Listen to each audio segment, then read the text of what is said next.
Okay, alrighty, righty. It's Nights of G. We're back on a Friday. We're back on a Friday. So hopefully, for those who are around, you're having a good Friday. So if you don't know how this goes, I am Nights of G. I talk about marketing, comic books, art, and books. If you are a creator, you can ask me questions. I've answered questions about Kickstarter. We've talked a little bit about what it means to be an artist and deal with your finances. To hey Rob, how you doing? We're just on your stream. We like the art coming through. Looking forward to seeing to getting to know who that was in the story. So yeah, we're going on a little late today. Just playing with some times. Once again, you can ask me questions about kind of marketing, your books, your comics, or kind of making a living as an artist. Whether you want to sell your own stuff or you are looking to possibly, try to get gigs at publishing companies as well. For some people, that's what they want to do. Mr. Fish.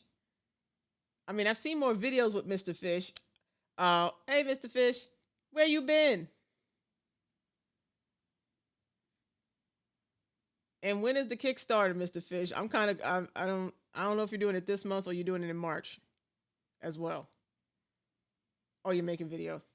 I see because you have I guess you have a green screen and then you have the camera here and then you've been like, and this is Dr. So and so and this is Mr. So and so. So I've been watching those. I thought that was fun. I know that was a lot of work putting that together. Oh, it's next Wednesday. Oh, okay. Yeah, I couldn't remember if it was this month or the Kickstarter is going to be next month. That was great with the pen, wasn't it? Yeah. So cool, cool, cool. This is not for Alice, right? This is for your other comic, right? That's why I'm hustling. Okay. Yeah, because you're coming out with some videos and you're like, okay, and this is this one. And then this is this one. Oh, Green Zone. Okay. Okay.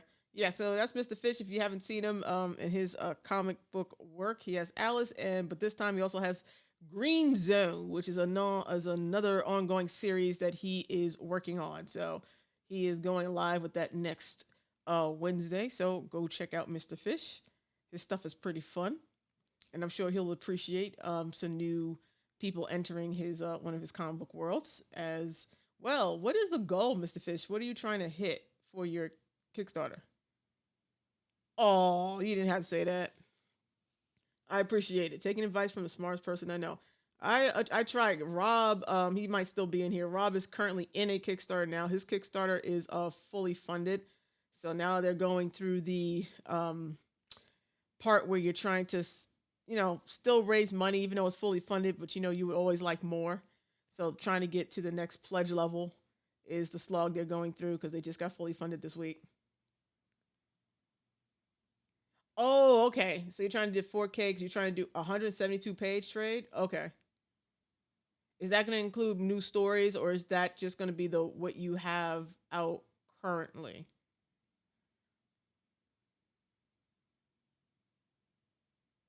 So you're going for a 4K. Yeah, you better be hustling. You're doing one. Ace Blade sent me a comic. I read one of the two things that he sent me. He sent me Ballad of the Black Rose. This is issue 2, so I haven't really started issue 2 yet. Well, I started the first page of issue 2, so I'll probably be looking at this weekend. Yeah, some new pages and short stories. Okay. Okay, that should be cool. That should be cool.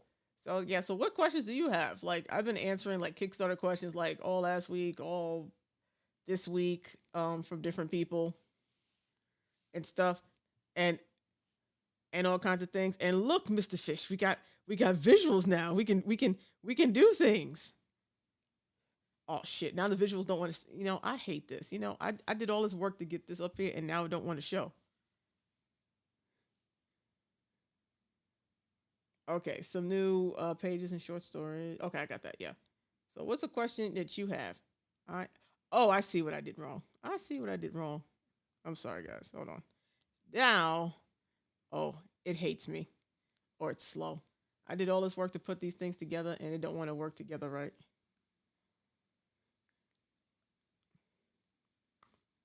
Let's see. Encourage you. Yeah, yeah, yeah. How can I find a couple of dozen more hours in a day? Of course, you ask like the impossible question. You can't ask like you can't ask the regular questions. You have to ask something that's you have to ask the hard question. Like I don't know. I can't expand time. I haven't learned that skill set to expand time yet. That hasn't been something I've learned.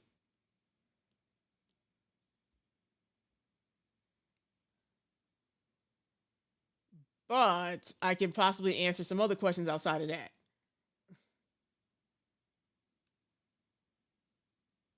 You were good with 20 extra hours. Well, I can't expand time. Oh, is this working now? Are we still okay? Now this is working. Okay, cool. About to say I thought I'm screwed up for real. I can't expand time, but maybe there's things that can be collapsed into I don't know workable systems and stuff for you. That might be helpful because right now, like, what's the biggest? Well, besides the you need more time in the day. Like, are you also working on somebody else's stuff at the same time, trying to make content for your Kickstarter at the same time? Like, is that what's happening, or are you fully focused on make or trying to get the Kickstarter together?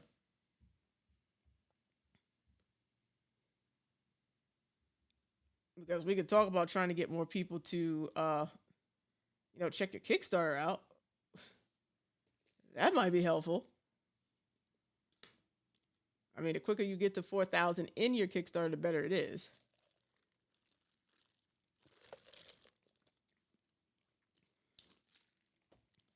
So, like, well, you know what? Yeah, yeah, and you couldn't just make regular videos. You got to have a standing. You got the I think it's a green screen in the back, and you're standing in front of it and pointing to it. Like you had to do a little bit more. So okay, let's look at here. Like you need okay, so you're trying to get to 4,000. Hey, Afro, how you doing? You're trying to get to 4,000. Well, if you have your Kickstarter, Mr. Fish, you get to see my wonderful. Oh shit, I can't spell for nothing today. You get to see my wonderful handwriting here. So, Mr. Fish, and he's trying to get to 4K, and this is the Kickstarter. I'll probably erase this because I'm not sure what I'm trying to visualize yet. Um, you're trying to get to 4K, so in order to get to 4K, you need I have no idea what your average pledge level is. So you need a bunch. You need people. Like I don't know what that looks like. Like if your average pledge level is $20, then I would take 20 and divide that by 4,000 and be like, okay, you need around somewhere around there. But I don't know what your average like pledge level is to kind of figure that math out. Oh, 35 to $40. Okay, so the average pledge is let's say 35 35 let's say $35 for the hell of it. um I have a calculator. I ain't got time for this mental math thing. So you need around about 115 people, probably plus or minus 10, 20, something like that. Okay, I ran the numbers off my regular backers at a similar tier, and it came out to just over the number you mentioned or the amount of people you need to pledge.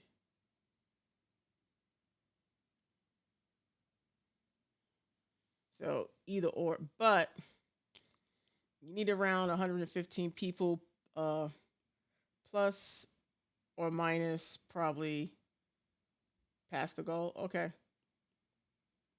10 to 20 people. Why am I writing so small? 10 to 20 people, right? So somewhere around there. So the question is,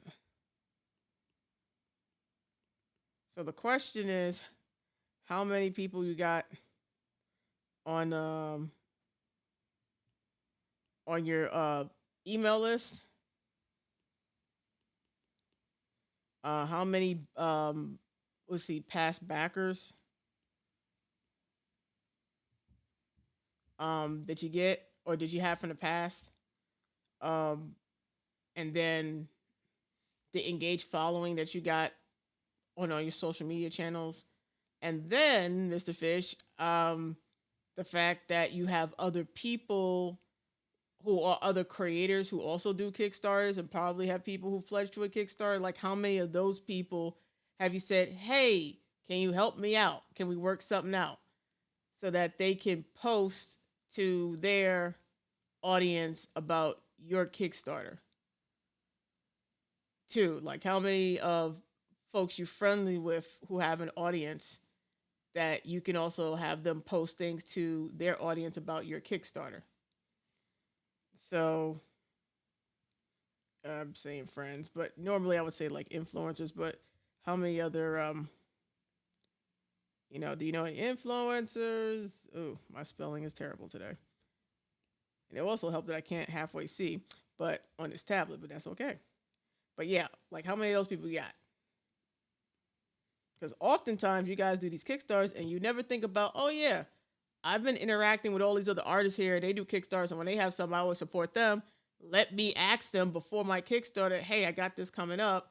Can you help me out? I'm trying to get to 4,000. Like most time, you guys don't think also about including them or asking them. So, but not you, Mr. Fish. I know you should have been asking certain people.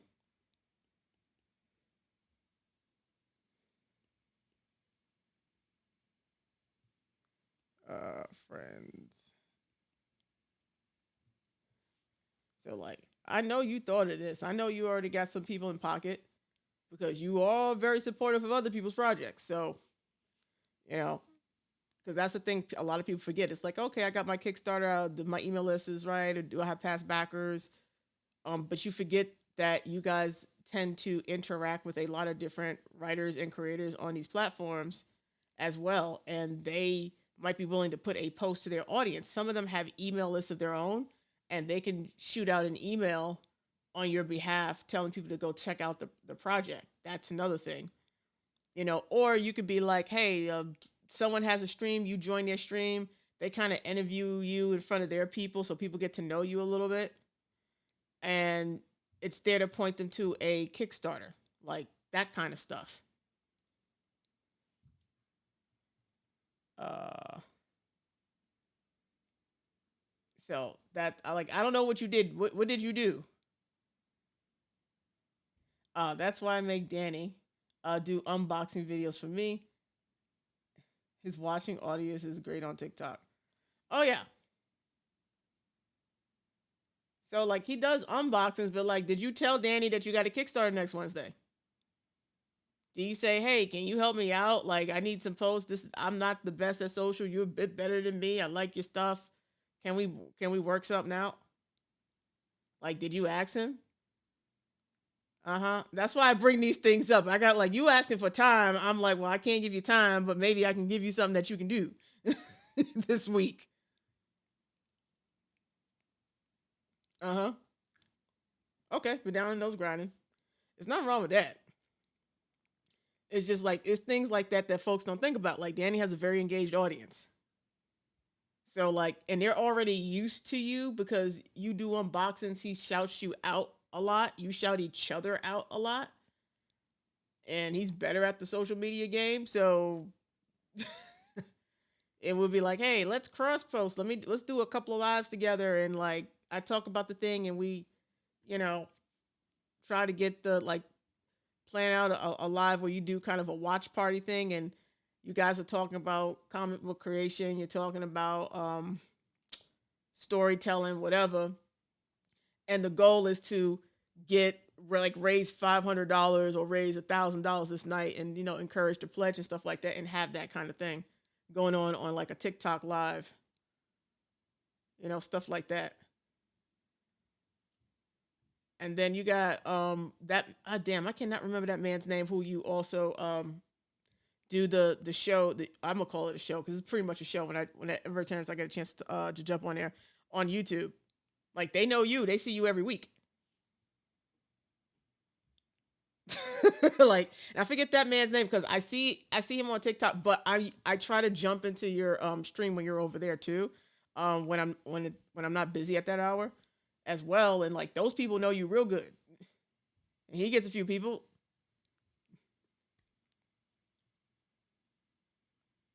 Okay, cool. Well, at least you got that. Yeah, Esteban. Yeah. Let's see. Esteban gonna have you messed up, and y'all gonna have 20 new book series out of Esteban because he was like, Esteban be like, oh, this is really cool. And if it had this, I'm like, oh, here we go. Another comic series coming. It's like I do this for a living. Yeah, kind of sort of do it for a living. So I know Esteban is dangerous. You be sitting on that show, and he'd be like, and I'm like, wow, that is a good idea. That might be something to do. I'm like, but you're busy, he busy, everybody busy. But like some of the ideas you guys come up with pretty good. But like, if you get around 115 people, you should be able 15 plus or minus. You should be able to fund the 4K, and then what you really want to do anyway is fund beyond 4K, unless you've already like taken in mind that um some of the pledges will not go through. So you might already kept that in mind, like, okay, maybe 10% won't go through, so I'm still okay, even though. Let's see. We come up with a new great idea every week, and that's not counting the ones from our convos. Yeah, like every time I see you, you guys have a whole lot of different ideas on what you can do, which are dangerous because you also need to try to get your own stuff out there as well. Mr. Fish, yeah, I got room. No, you don't, Mr. Fish. You do not have room for that. You do not have room. That's the problem. Oh, this is interesting. What did I do? Let me just do that. Yep. That's the problem. So, like, so yeah, you should ask Danny, aka Ace Blade. If anybody watching, that's Ace Blade. He is the creator of this right here, Battle of the Black Rose. I know this is not the primary comic he talks about, but this is the one I got in my hand that I'm reading right now. That room was called My Profit. Yeah, so you need to kind of like, because Kickstarter's going to take their piece, right? Kickstarter, you got fee wise, you got the KS fee. I don't know if you're using BackerKit. And then you got the failed pledges. And there's always failed pledges. You got all that going on. So, you got to either, yeah, okay, no BackerKit. So you don't have to worry about that. So you got these two main factors if you do make the 4K on there. But this, I had to pay for help last time. Yeah. So you got those two things going on for you, and that could be, I don't know, anywhere from 10% to, like, I think the worst I've seen is about 30%. You shouldn't be at that range, but the worst I've seen on a campaign that I was working on was 30%, not in total. So the Kickstarter fee, and we had a lot of pledges that we just could not collect, and that was a pain in the butt.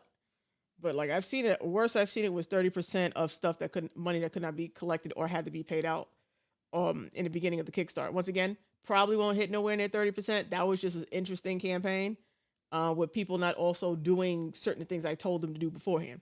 Type of thing, because people's cards expire, and also when a Kickstarter ends, it might be on someone's pay week or off somebody's pay week. And so people don't consider that, oh my God, people have jobs and they get paid every 2 weeks, and they get paid. Some people get paid first 15, some people don't. And the Kickstarter might finish and their account's empty. And they don't even realize what happened. And what happens with Kickstarter is that a lot of people's Kickstarter email is not the email that they check every day. So even though you're sending messages, they're not getting it because that's not the email that is their primary email at this point. So it happens a lot for me. I'll go in there, it's like, oh, I pledged for that. I completely forgot I pledged for that because I don't get the emails because it's not the primary email I check. Hey, Clifton. Forgot I had to get a new card. Oh, okay, yeah. Yeah, so sometimes people find me on socials if they know I pledged their Kickstarter, be like, hey, da-da-da-da, because I don't check that email very much at all. I get hundreds of KS emails every day. I can't sort them all. Yeah. And I've pledged to a lot of people's stuff, right? And so I don't want it in my main email. I got other things for my main email to do that I lose anyway. So people got to understand in the Kickstarter email, the Kickstarter platform that's connected to usually at this point, a junk email for most people. So if you are mindful of that, then you kind of have to build things in to make sure you could still collect the pledges and remind people of things, you know. But you need to talk to Danny and say, Danny, I need your help. This is what's up. You know, maybe Mr. Fish can get the $5,000 this campaign, maybe. You know, so like, it's not like you don't support Danny, and Danny seems like a nice guy. I've never spoken to Danny like on the phone or on a live. Usually we talk through DMs, but like he's part of your network. I'm sure there's other writers. I mean, Mr. Fish, there are other writers who you have DM me stuff about, and you share their campaigns. Hit them fools up. Tell them it's time to pay rent.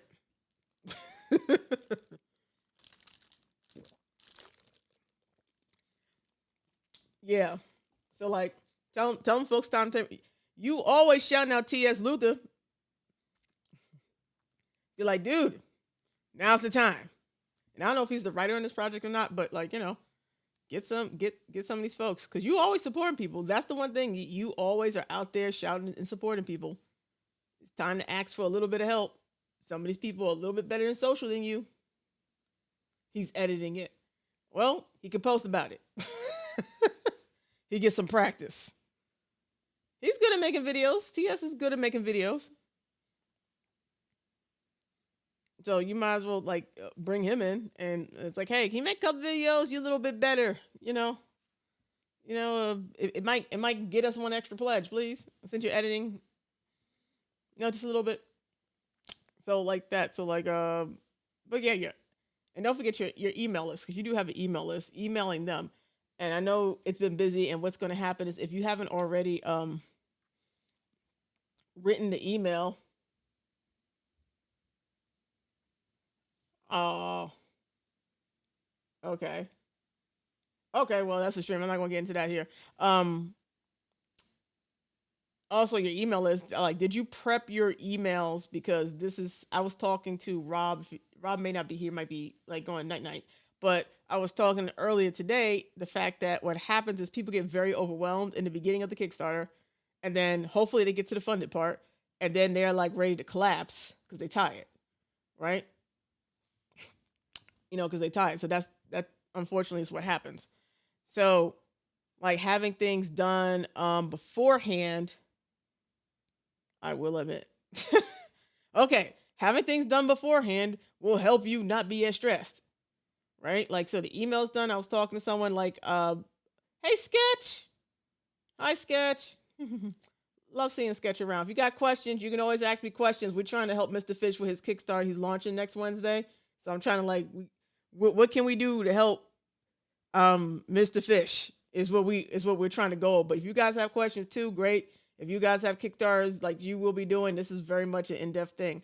Mr. Fish is trying to raise $4,000 for his Kickstarter for Green Zone. If you're not following Mr. Fish, you should.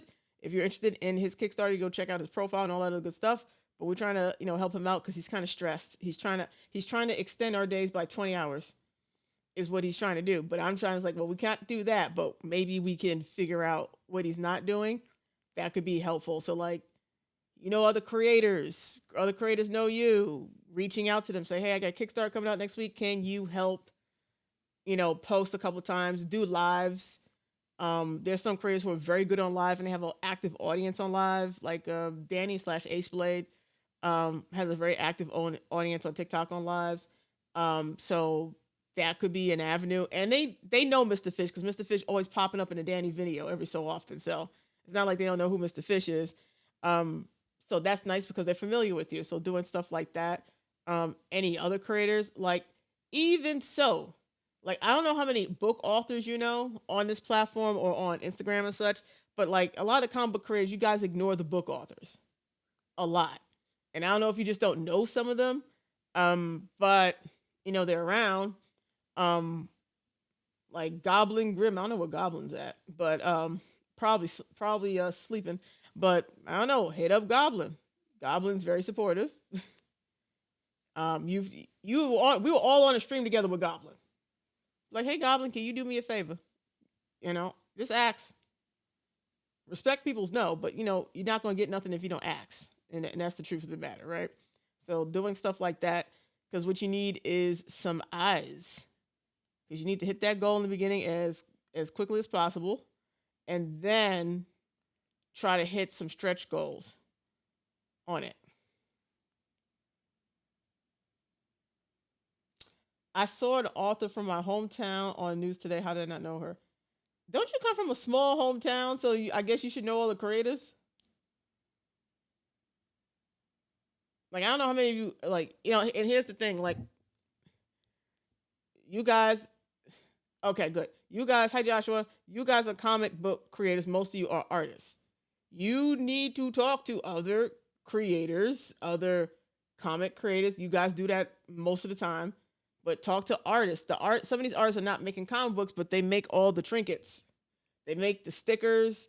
Like you need to go with them folks doing the sticker clubs, right? Find some of them artists. They make the stickers, they make the chibis, they make all that other stuff. We're all indoor cats. We don't go outside. But they don't go outside either. So what's the problem? None of y'all go outside. Most of you. We're all indoor cats. That's the first time I heard somebody say that. So you're saying, okay, Danny/H Blade said you guys were antisocial. You're saying you're all indoor cats. Meanwhile, you guys are planning on doing conventions.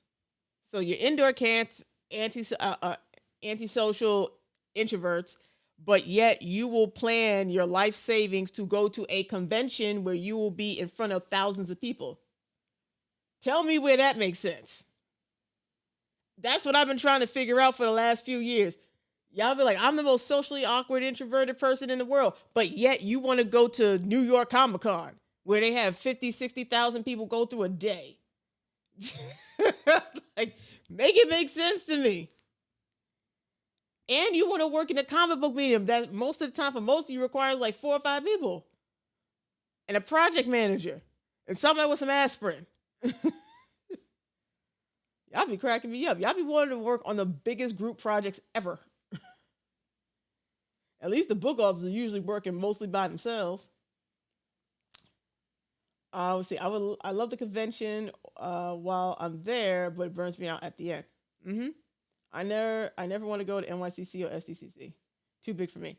Yeah, NYCC's big. I haven't been gone in a few years. I haven't been to. Actually, I've been to some parties, but yeah, really big conventions. I'll go to some other very large conventions as well. I got one coming up in another 3 or 4 months. I have an online convention to go to, and I got another big convention to go to, and possibly another big convention going through like a month and a half after that I shall be attending as well. So that's on the roster. Then next year, I definitely have Star Wars Celebration that I will be attending as well. So I probably got that one and another convention next year already scheduled out, and probably maybe another 2 added on my calendar, and that is not including conferences. So yeah. But you guys be like, hey, I want to make all my money at conventions. I'm like, I thought you guys said you were scared of people. I really like Dallas for Fan Expo, except for the lines being disabled. Yeah. Oh yeah, Dallas. I should go to Dallas Fan Expo for some reason. Like I could go there. I know people. I have not gone to that. I haven't worked that convention yet. But yeah, like you guys, like I'm the introverted. We're house cats. We're indoor cats. Yeah, well, you guys are all online. You guys are all on TikTok. Or you're on Instagram. All of you are on Instagram. And on YouTube. So why don't you talk to each other through the social channels that you are talking through me now? You don't have to do a live. You can be up in somebody else's live. Commenting, letting yourself be known. Commenting on their videos. Doing a sneaky DM thing. Getting to know each other. Oh my God, Mr. Fish, how did we meet, Mr. Fish? Think about it, Mr. Fish. How did we meet? I got it once by chance, kicking myself and didn't buy the next. Ooh, that was a mess. But think about it, Mr. Fish. How did we meet, Mr. Fish? Because we live hundreds of miles from each other. Mr. Fish, we met here. We met here, Mr. Fish. On TikTok. You were watching my videos. You decided to comment on my videos. I started doing some lives. You started showing up randomly to a couple of lives. You started DMing me. I was DMing you back. I built a relationship with you through this platform, doing these things. Oh, you're thinking too specific. Okay. Yeah. So for those of you like, because not all of you have maybe have the ability to go to certain conventions and stuff like that, and that's understandable, right? Because that could be really expensive and cost prohibitive. So the next best thing to do is that be on these platforms. I don't care if Instagram is more your thing or YouTube. That's your choice.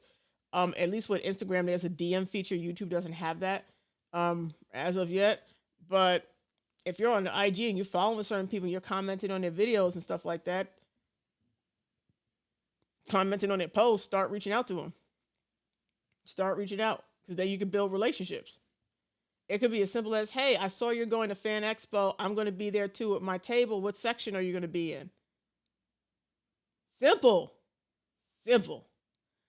Like I messaged Danny J Quick, stupid reels all day. I text K-Run more than my wife. Who's K-Run?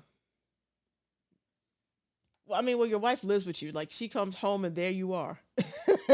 She don't need to be texting a million times a day, unless she wants to.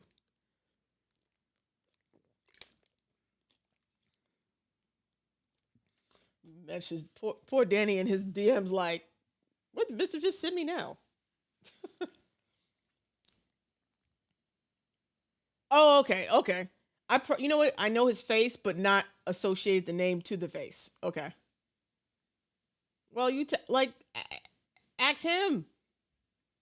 Yeah, you sent it. You talked to him all day. So ask him. Like ask for help. Like you want to reach your Kickstarter goals, ask for help. Oh my goodness, ask for help. That's all you gotta do is ask for help. You don't get help if you don't ask.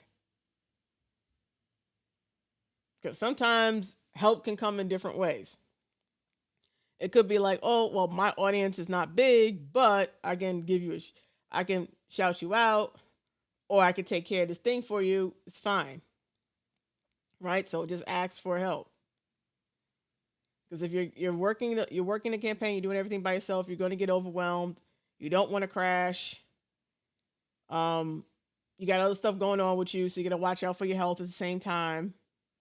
So ask for help.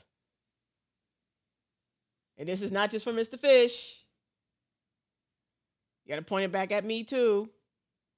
It's not just for you, Mr. Fish. Always pointing back at me too, right? Yeah, I'm in some group chats with dozens of other creators and we shout each other out. Okay, good. That's good. Okay, so if like for you asking for help, it feels selfish and you need to work on that. I would think so because, like I said, you do go out there and you do shout out a lot of different people when they have their stuff. And what's up with the artists? What artist chats are these? What other artist chats are these? We manufacturing social media engagement. I mean, has it helped? That's one. Has it helped?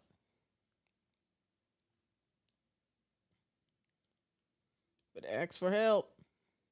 And then the other thing is, it's kind of also, ooh, this is messy. I don't like that. That's gonna bother me. It is knowing what to ask for. That's the other thing because you can ask for help, but then okay, specifically with what, right? What's the thing that I can help you with? So being specific about what you're asking for, right? So like when I talk to folks, sometimes I have to kind of go ring around rosy because they're not sure what they're trying to ask me. Oh, here you go. Why not? Mr. Fish is about to. There he is. Okay, here we go. Mm-hmm. This is faster than me trying to type because I only have so much room and it's hard to type with an accent.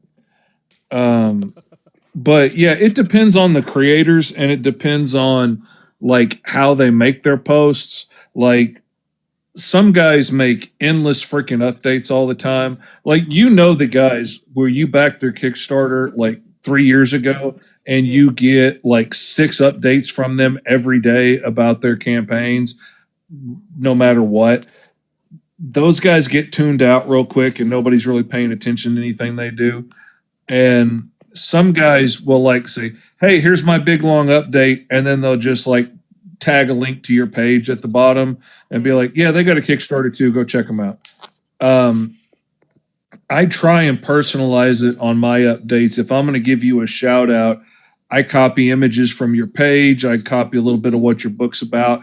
And then I say, like, what I like about your book, why I think it would be interesting to the people that I'm giving an update to. Like, if I'm updating it on an old Green Zone campaign, then I'm going to talk about, how it's an interesting story. And if you like this in Green Zone, you'd like this here. Whereas if I'm like updating the Mighty Caw, I'll be like, oh yeah, this book is badass and it's bloody and you Yeah. you dig that. And so I try and personalize it. Not everybody does that. Yeah. That's true. Like you do actually put some effort into it. Some people like, okay, copy paste and that's it. Um, they don't put much effort outside of that. And that's a personal choice, what people tend to do. Hey Fatal. What they decide to do with their Kickstarter in terms of giving shout outs to other like creators who have a Kickstarter going on. Like if it's a chain of Mm-hmm. like, hey, I had my Kickstarter last month, so I'll give you a couple of posts this month because your Kickstarter is this month, and then that kind of thing that some people will attempt to organize and do. I've seen that, particularly with the Facebook posts. Um, I've seen that a lot, where I'll turn around because I'm connected to one person. Now I'm getting 45 different posts on different on the Kickstarters because you see their people posting about the Kickstarters because they're all doing Kickstarters at different times. So you're like, okay, this one's shouting out this one, and this one over here is shouting out that one. I see that a lot with the comic book creators. The problem right now is there's so many people that have come out right now because like nobody wanted to do December and nobody wanted to do January. So Ooh, there's a yeah. whole lot of people that were waiting that are all jumping in February at one time, which is tough. But Yeah, I've seen like even for let's say the horror comics, I've counted like 8 to 12 of them out now, and I'm like, damn, it's not even mhm. October. There's 8 to 12 of them Oh yeah, just like out on, and they're there's all in an FYU page because I'm like 1, 2, 3, 4. I'm like, damn, this is a lot on one page. So let alone the other types of Kickstarters that are also out now. So I've seen a whole bunch of that. A few superhero ones all over the place. Like it's like everyone avoided December. It's like okay, I'm gonna do February, and it's like they all have come out in the last like week and all the way through. everybody had the same idea. Go figure. Let's go. February is the time. Yes, let's go. Like so, I'm like, Yeah. why did y'all all decide on February? Because and then here's the problem. There's a term like called brand blindness. So it's like you go into the aisle, and before your eyes can pick up the words, you see the colors, and everything starts to look the same. So you got to know the brand by its color. Like Tide has white bottles, has blue bottle now, and has the burnt orange bottle. So it goes by what color association you might have with a brand. Because when you look down the aisle, it's like reds, burnt orange, white, blue, purple, green, clear bottles. And that's all you see. You can't Hmm. even pick out the brands. And that's that we call that brand blindness. You start to it's too much information for your brain to take in. So it starts discounting things and like this is the biggest common denominator. So what happens when I'm seeing currently on Kickstarter, particularly with all the horror comics, is also happening with the other types of comics too, is that the art styles start to bleed into each other. So I'm like, I can't really distinguish whose thing is what because what I see is the very similar art styles or the way the coloring is coming out at me. And that right there is going to be dangerous for a whole lot of people because your FY Hmm. people are going to be like, okay, I'm looking for a Kickstarter. It's interesting. And when you might see one or two horror comics, and then you'll see a bunch of superhero, and then you'll have like a four romance, and then you got your not safe for work stuff, and like the magic and the D&D. there was a little bit more diversity, and you can be like, okay, well, I like elves. Here's some elf stuff, right? And you go and look at the elf ones, right? And now it's like Mhm. werewolves, vampires, slasher. Like, I had trouble finding somebody Yeah. else's campaign. I was like, what's the name of their campaign? Let me just put this in here. Because it's on the page, but it's like I can't. They everything starting to look the same to me. And that's something right there I wish more new creators would think about is like how they spell their names, what they title their books, because that's what people have to remember to type in when they go to Kickstarter. And if you make it some crazy, beautiful, made up elven language thing, I don't know how to spell that when I get over there. I can only remember maybe 3 letters of it when I come over, and there's a whole lot of other stuff that comes up in the search engine. Like, keep it simple, keep it easy. Don't put a lot of complicated stuff in there don't put umlauts in there and stuff. I don't know how to put that in my freaking keyboard. Keep it simple because we can't spell. Because I'm like, Hmm. damn, what's the name of that Kickstarter again? Asmacraft, Asmarath. What is it? Oh man, there's so many, especially like my friends that do horror books, all have crazy names, and I'm like, dude, if I don't have a link, I'm not finding that. And Yeah, and the search function on Kickstarter is not that great as it is. It's mm-mm. really not that great. So even if this is called this, I can spell that, and then it'll give me 40 different things. And even with the filters, some of the filters sometimes bug out on you. So sometimes people's stuff is not where it allegedly needs to be. So you're like, damn, this should be in comics right here, but no, it's in publishing. Like, and you'll never Yeah. find it. So unless you have a direct link, so just be careful how you name, and also the damn typeface, the font. For God's sakes, I cannot read what you're doing, what you're trying to tell me on this page. I am looking at the cover, Hmm. and it's all this stuff, like all this calligraphy. It beautiful, but I can't read it. Oh man, I've just had 2 comics, actually 3, because one of them was 2 issues that I could not read. I couldn't read the majority of it because it was unreadable. They used really pretty fonts Mm, with all kinds of complicated serifs, and they used all kinds of cool coloring in the lettering, so you could tell this was a fire demon and this was a ancient god and this was a barbarian, but it was so complex. And then you throw on fancy made up alien words and complicated alien names, and then you throw Odin speak on top of it because they're space barbarians. I I couldn't make out anything. If I could have read the fonts, I couldn't make out anything. I can't read it. I mean, like, and I will say this, like, so in fantasy genre, they are famous for coming up with names because we all gotta be Lord of the Damn Rings. And Hmm. like, bless you, but I will get stuck. I'm like, how the hell am I supposed to pronounce this? Because I'll be like, okay, and then how am I supposed to say it? Like, I'm I'm trying to not say even that name saying in it. my I'm sitting head there looking every at it time it like, comes up. how am I supposed to think Yeah. about this name, this word? Hmm. It's a Yeah. made up word with Elven and Dwarvish mixed And then together. they'll put a bunch of them, like Mm, Tarragon, the Elden Born of Narni or whatever. And it's right. just big, long, complicated stuff that most of the time doesn't mean anything, like, or they give it too much meaning. Like, I was reading this one book Right. recently. A guy asked me to read it to do a review of it. And at the end, I was like, I can't do that to you, man. It's not going to be good. And and like one of the alien words that he used, I assumed what meant century, Right. and like they had been slaves for 400 centuries, which is a long freaking time. No, when we get to the end of the second book, there's a glossary that explains some of the alien words in the first 2 books, and it was like 100,000 Earth centuries.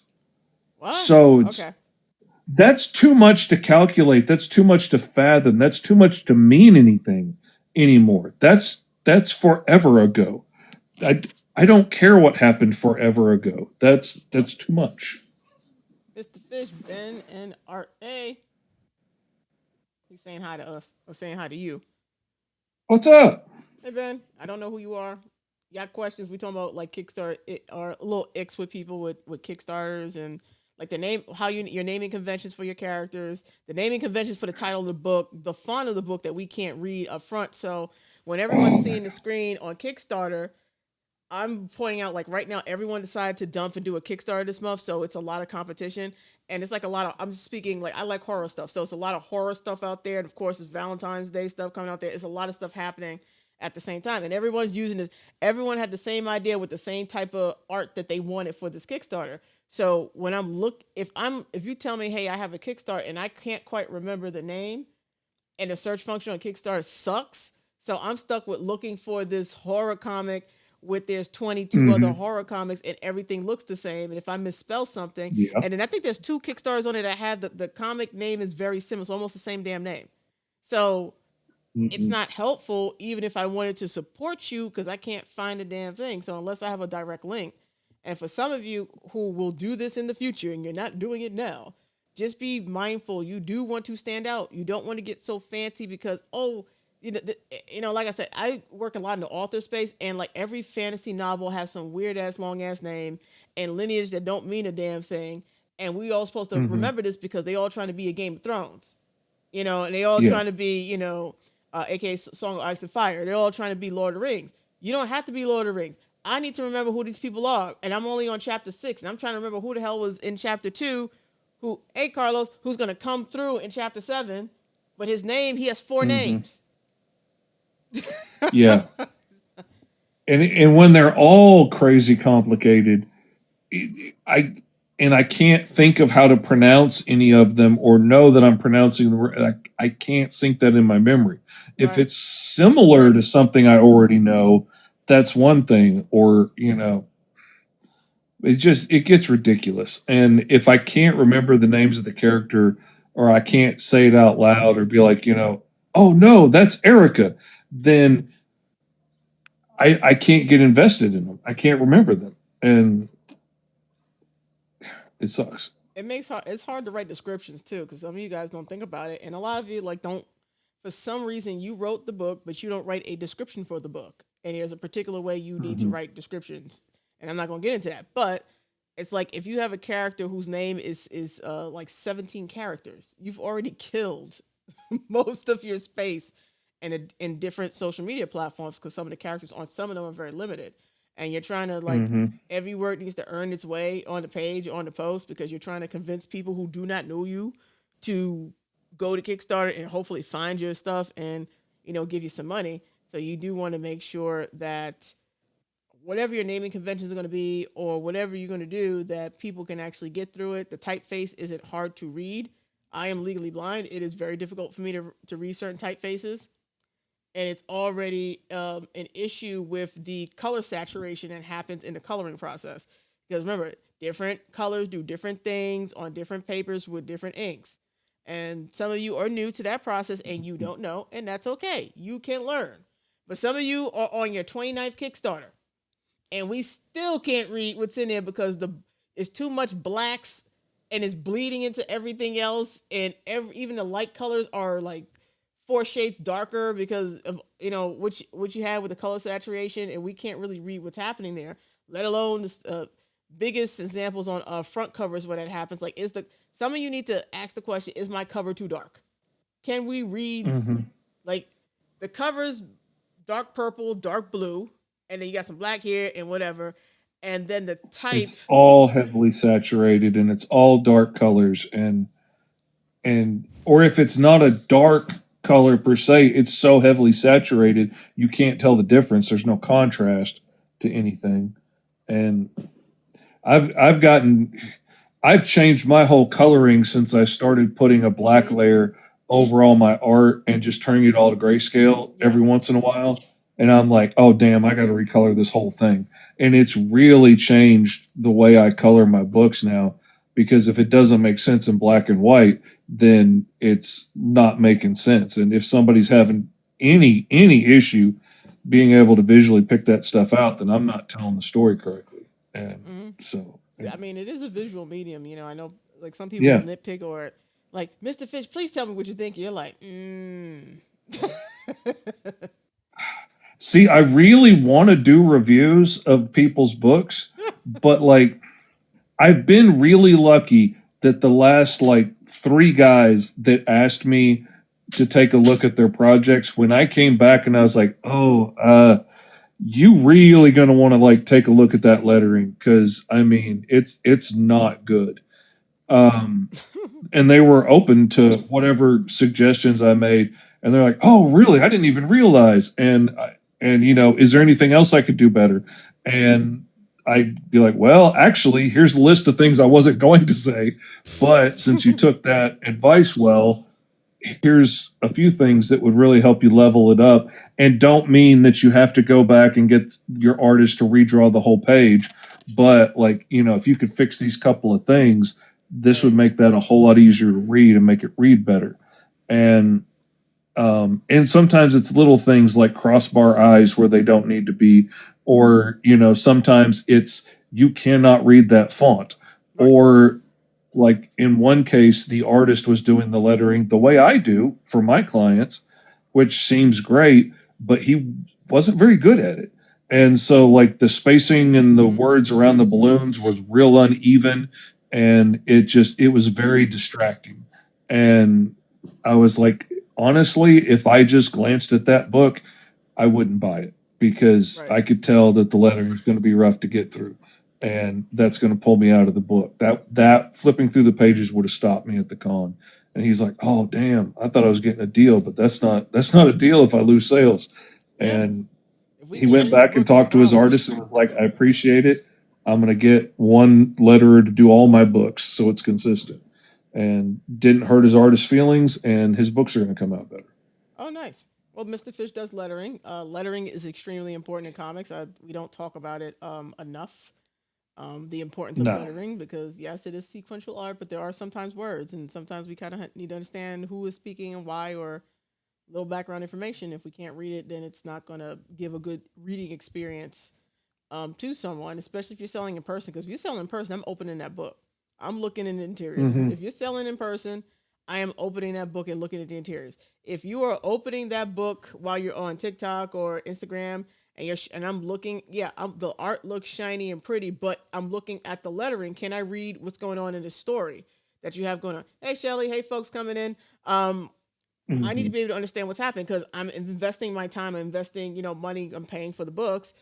I want to understand what's happening with the story. If I can't read the lettering, if it's unclear who is speaking or where the action is happening or taking place, then then you're gonna have a Hmm. problem overall. So those are things to kind of keep in mind while you're creating your comic. And some of you are doing that live here on TikTok, and you're coming every night, and you're doing your character concepts like Rob has been doing a lot of character development concepts, and like giving people pointers about things to watch out for or things to do. And some of you are sharing your personal journey, making your current comic or your new comic. And I mean, I've sat in the streams and I've been like, yeah, I'm gonna keep my mouth shut because you know what? I stay in my lane, even though I see you doing something wrong or this ain't. I stay. Listen, unlike the people who comment on some of my videos, I stay in my lane. Even though you describe, I've asked. Oh my God, yes, was it yesterday or the day before? I was on a late night stream. I wasn't streaming, somebody else was. And I was like, okay, and I was just like, interacting a little bit. And I asked them, okay, what's the comic? What's the story about? Like the comic. And I swear to God, this man was talking for 25 minutes. My phone was on. I walked up and did other things because he could not tell Oh me man, what the damn comic was about. dude, I we've had those people on our podcast and stuff sometimes. They're like, "So, tell us about your story real quick," and then like we're messaging each other in the background 30 minutes later privately. Like, is dude ever going to shut up? And I've got like uh, viewers messaging me like, "Dang, dude likes to talk, don't he?" And I'm like, I cannot find a nook or a cranny to get a word in edgewise here with this dude because he's just going.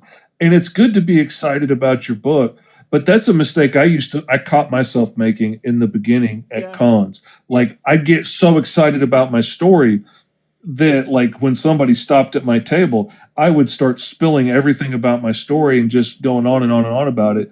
And I was not looking up because I'm autistic and I'm not making good eye contact. So I don't realize they've been bored for like 5 minutes and want to leave. So I've had to learn to recraft my pitch into like a couple of short sentences, and I will give you the first bit of it and then look at your reaction and see if you're still interested. And if you're still interested, then I will give you the second one. And if you're still interested or you ask a question, I will give you the rest of it. And by that point, I pretty much know I have a sale at that point. I mean, 9 times out of 10. But if I get to any one of those points and you're not interested or you're looking at the next table, then I will give you pause to go. I would rather get to the no quickly, get you out of the way so I can talk to the next person that's coming along. Yeah, that's what you want to do, And because it's like he was going on and on about other things. I'm like, and it was like driving me nuts. I'm like, yeah, let me come back and flip to somebody else, because I don't know. Like I asked a simple question and he with this and that and that and that, and I'm like, what the hell? Like, what are you trying to say? Like, get to it. And I'm very like, and it's late at night too, so I really want you to get to it. Like, I really want you to just tell me what the story's about. But this is what y'all do. Not all y'all here, but because y'all should know better. But yeah, like, oh, I can't tell you what the story's about. All right, bye. come I got on time for that now. shit. Like, come on. Come Like, on now. you're drawing the damn thing on live. You are showing us what is going to be on the panels. We know. You're not drawing concept art. You're not doing development. You are literally drawing the panels. You can tell us See, what the damn thing's that's the about. problem. Everybody thinks that they are the next Tolkien or they're, writing the next Game of Thrones or something, and people are going to be like sifting through their trash trying to get spoilers so they can sell it on the internet. Nobody cares. Nobody's even going to remember. Nobody cares enough about my books. I could tell you the whole plot in the Kickstarter video. By the time you get the book, you are going to have forgotten what I said. And that was very humbling for me to realize, but it's true. Most of the time when I get a lot of these books from Kickstarter, Yeah. I don't even remember that I backed them. I mean, honestly, indie comics are kind of iffy on Kickstarter sometimes anyway. So I've just taken an approach of back it and forget it. If I get a book someday, that's a great surprise. I'm happy. And I got a book in the mail. If I don't feel bad that I've got 10 or 20 or 30 or 100 books that never came in. I'm backing to be supportive. If I get it, that's cool. But I don't remember what you were talking about on that podcast 6 months or a year ago when you talked me into buying this book. But I bought it, so yeah, let's read it and see what it is. But give it away. Tell people all the cool stuff that makes your book interesting, and maybe they'll want to come check it out. Yeah. They're not going to remember. That's the thing, because we don't know what the book's about. Like, you're on here, you're sharing all the characters, you're sharing this. You should be able to communicate with us what the book is about. And like, where we're going to be selling, oh, it's going to be Kickstarter, cool. And then where else are going to be like, oh, it's going to be at conventions. I said, well, yeah, at a convention, you better tell somebody what the hell the book's about. And you better be quick with it, because people don't got time. Like, people have other tables to go to. They have panels they're trying to go to. They're trying to have a good time. For some people, this is their vacation. They ain't got time to stand with you, and you want to do a 5-minute pitch for people who are not who want to be engaged with the word you're saying. Because guess what? Most people are not going to care about your table anyway. Like, and then putting undue pressure on people going through Artist Alley, who are just browsing or trying to get to the other side of Artist Alley to get to their signing, and you're trying to drag them to your table, and then you can't communicate what the damn book's about, is not something you should be doing. Because this is what happened. They won't remember what you said, but they'll remember how you treated them. They'll remember your face and how you treated them, how they felt, the feeling, their nervous system, because you have triggered their nervous system in a negative way. They will remember the association of you and the bad feeling or the anxious feeling you gave them, despite what you have said to them. And that's something that you guys have to be aware of. And most comic book fandom spaces have people with very sensitive nervous systems. So you getting them, you keep punching them in the gut without realizing it, and then you getting upset, but you have ruined that person with their experience for you at any convention you go to, at any Kickstarter you launch, because they still, when they see your name, you give them heart palpitations because their nervous system is being hit. So knowing that you're dealing with that type of population, you have to be very careful.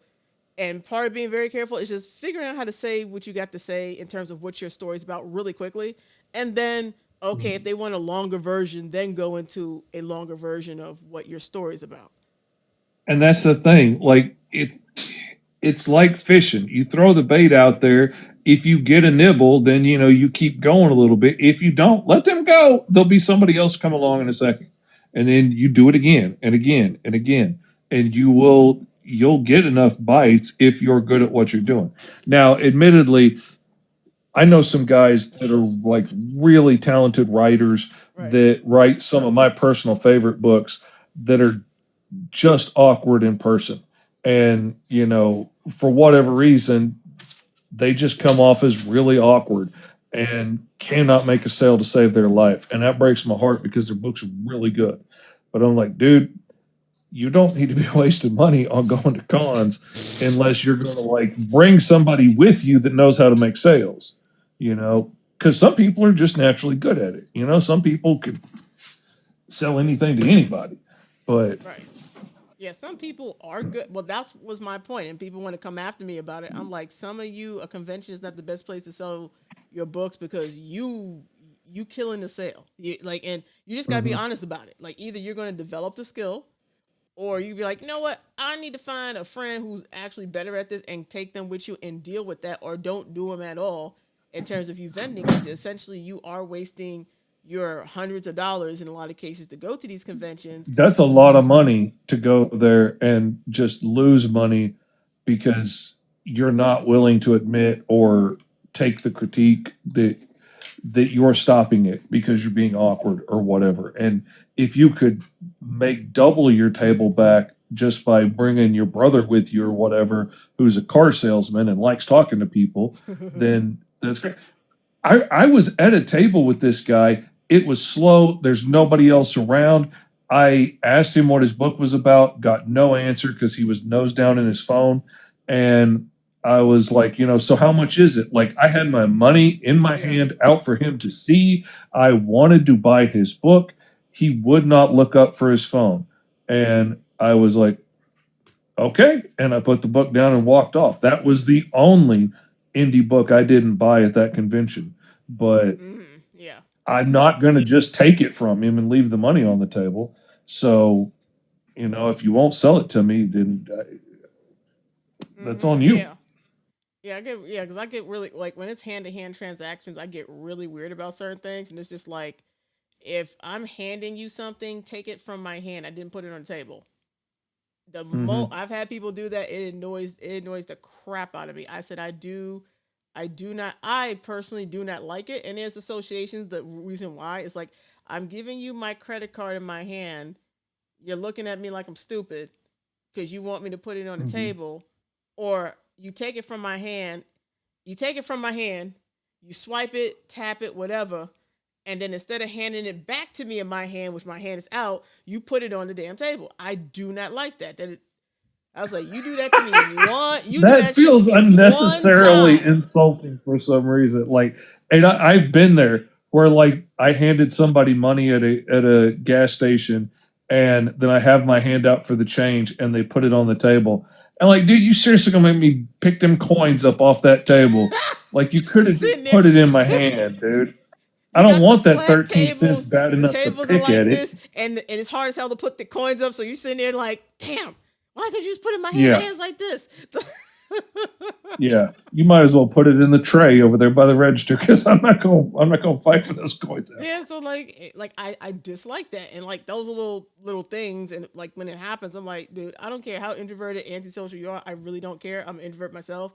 If someone is handing you something and you take it from their hand, you better turn around and get over your germ phobia and put it back in their hand right there. Do not put Hmm. that on the table and they got their hand out because now you made them look dumb because they're like this, Yeah, like what? Now you make them look stupid. And I'm telling you, you got to know your What's audience. up? You know, hey, what's up, y'all? Creator. You know that you're dealing with people, a lot of them who are neurodivergent. That's a whole lot of different Hmm. stuff. That's not just autism because everyone put everything in the damn bucket. You don't know how hard it is for some people to show up at a convention where they're going to be around hundreds of people and they can barely deal with being around people. And so Oh now yeah. here they are dealing with people, and this is what you do.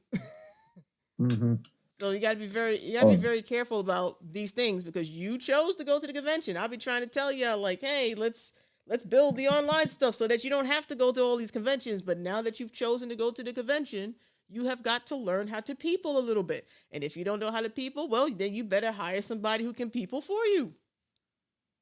I always end up at every convention. I'll end up with two or three or four autistic brothers or sisters there that like just seem to hone in on me and recognize a like mind, and like or they will come up and they'll be wearing, like, this one kid was wearing the Greatest American Hero from the old 80s show. Oh, And I was like, "Oh, dude, I freaking love that show. Can I get a picture with you?" And he was so excited that somebody A recognized the costume, B wanted to take a picture with him. And this kid was like 18, 19, 20 or something, mm-hmm. but he loved this rerun and it was one of his favorite shows. He sat there for probably 20 minutes, spit flying as he was talking because he was so excited, but telling me all the things that he loved about the Greatest American Hero. I don't love it that much. Like, I liked it as a kid. I'm not that big of an enthusiast. I'm not in the message boards and stuff, having heated arguments. But like, if this kid is that excited to want to tell me about it, then by God, I want to hear it. And I want to give him somebody to listen to him tell all the stuff that he loves about it. So I probably lost three or four sales while he was sitting there talking to me. But, I try eventually, to reach out to some people as they're walking by and Yeah. looking. But, Yeah, it happens I like that. don't And people mind. got to understand that about conventions. So I was like, dude, you're going into a space where you have people who have different type of disorders. Yelling Hmm. at someone at a convention is not appropriate. Talking to someone harshly, I said, unless you are being inappropriate situations happening, that's not appropriate. That's happened a couple times to me with some folks. Everyone else, it's like, yeah, I don't like the way you talk to me, and it's just like, I can't support anything that you do. I don't like it because I don't tolerate it. I said the one time you do that to me, I'll never. Say, and I got stuff like, oh, why don't you promote? Because people keep bringing these same people up. I said, dude, I can't do it. I don't even go into the reason why most of the time, unless I'm really kind of pressed. I'm like, look, this is what happened. My answer is no. I might forgive you, but Hmm. screw that shit. No, I'm not doing that because you gotta understand you chose to do this and be in front of all these people. If you can't do that, then you need to really get good on how to convince people online to buy your stuff, and that's fine. There's people who that's what they focus. Like I know artists. Ooh, he's so antisocial. Like he's on the spectrum of I need medication to kind of. But I've worked with him for years. But we all agreed years ago that yeah, we're not doing conventions because it's too overstimulating. It'll be an episode situation. So we Hmm. stay very clear of conventions, but we just like I just held him and we just work with just building his audience to buy from him online, and it's doing great. But we knew conventions was the thing. Some of you have not learned that lesson because you see other people doing it, so therefore you say, "Well, I'll do what everybody else is doing," except listening Yeah. to yourself. Like, what is the skills you're willing to, if you can Well, develop and it? you need to learn what works for you. What can you afford to do? What are you ready to do?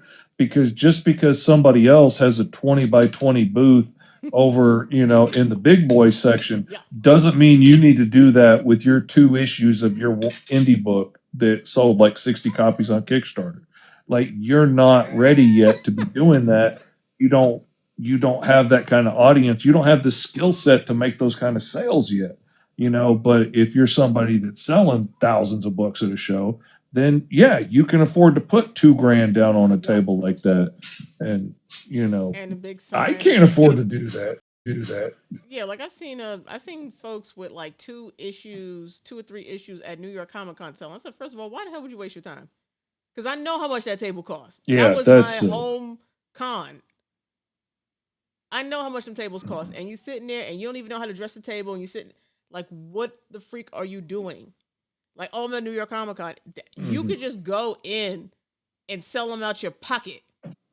Why would you? Because he spent like Yeah. $3 grand with all the stuff he had to do to get in there and all the things he had to pay for and all that. I'm like, why would you do that with just two issues? And then, because you go to convention, you got your table, you dress your table up and do the thing. Especially New York Comic Con, because it's too big of a con. It's too important of a convention to like go in there and not not act like you know what you're doing. And that's what he did. I'm like, And you, that's you a just big wasted the stage space. to be making it to embarrass yourself on.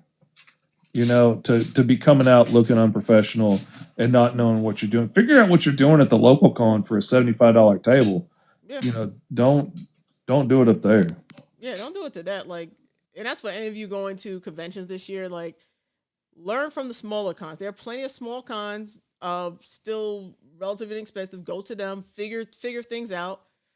There are plenty of creators, my comic book people. I would say really look to some of the artist tables, because they tend to really have sections and think about that stuff more, because a lot of them had do 40 cons a year, so they know, like, okay, you want this wiring to make it stand up and all that stuff, so they know, so you can get some good tips from them Hmm. and start to emulate, like, take some of that from them. Like, I've given tips like, listen, you don't know what if you don't know the convention center, like some convention centers I know the back of my mind because I've been in them so long. Bring extra tablecloths, bring extra this, bring this, because half the time this is going to break, so you're going to need a replacement, so you don't want to be stuck trying to roll your stuff out there, and then the snap broke, because certain snaps that people use, they're really damn cheap. So people have to like create things for them to kind of bundle and hold stuff up at a convention. And I find that the at least the artists, I haven't seen one comic book person really go into how they set up their convention tables, but when it comes to the artists and digital illustrators, they are usually very on point about what they do. um a couple of book authors are really on point in what they do. Is like probably the second best in that is really the book authors. They pay a lot of attention to how they set up their books and stuff like that, because oftentimes book authors don't have a lot of places to sell in person, right? If their stuff is not a bookstore, if there's not a book fair, which is not many of those in most places, they try to go to the conventions, and people at conventions aren't usually book is the first thing, so they already know. So they try to have their stuff set up to be interesting to grab attention, because they already know, like, most of an uphill battle, with the exception of the dark fantasy folks out there, dark fantasy romantasy folks out there, and the book conventions that sometimes may not happen, because they're going through that that phase. That's the whole thing. They learn how to set up their stuff. And if you ever watch some of the dark fantasy romantasy folks on this app in particular, they show you their setup and tables. I've seen they cosplay. They put the angel wings on. They put this. Oh man. Oh my gosh! Like, I don't know where this lady got black roses from for this convention. She has the whole thing decked out. It looks like an experience to a some type of horror show or something like that, more so than this lady is actually selling books. Hmm. Yeah, they do some cool stuff. Like I was hoping by this point I would be on like issue 30 of Green Zone, but things didn't work out with the Mm-hmm. first publisher the way I hoped they Hey, would. Carlos. Um, but uh, I had a character plan that was going to come up in a few issues that was going to be Mr. Fish, who was going to be like a gang leader there. And mainly just so I could give myself somebody to cosplay as that, was a fat dude with a beard and a cane that, could look dapper. So, I could have an excuse to get myself a nice suit and look cool. But I didn't make it that far yet. That's all right. Like, where are you in the green zone? This is the first 4 issue arc, which is like Okay. their first shift on the force, and then I'm doing it like a director's cut, Okay. so I'm cutting it up so it's all in chronological order and putting back in the pages I had to cut out for like page count for Yeah. the floppies, and adding in some bits of the story that didn't make it past edits, but I really like them and I want to put them in there, and now I have the space. And I'm also adding in like 30 pages of short stories and strips that I've done in other places Oh, about the okay. world of Green Zone, like not following these cops, but other things that are going on in the world. Right. So like one of them is a strip that follows this like geriatric vigilante hero dude that is Geriatric. like, it's like if Captain America and the Punisher had a baby, that fought in World War II and is just still alive because he's too mean to die. He's like old and mean and bitter and broken, and he drinks himself to sleep at night in this bar dealing with his PTSD. And he just tells drunken stories about the good old days. And I love that. It's weird as well. It Stories was about the good old published days. in the That's the A comic Kid book in a character. Comic. Yeah, but it shows that there are like superheroes and villains and stuff in this world.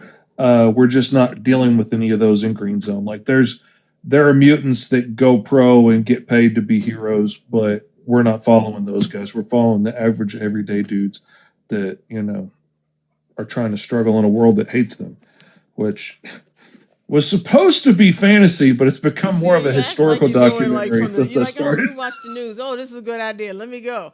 Meanwhile, I swear to God, I started writing this in like 2010. So all of like today was not on my radar right. when I originally had the dream that started this freaking story.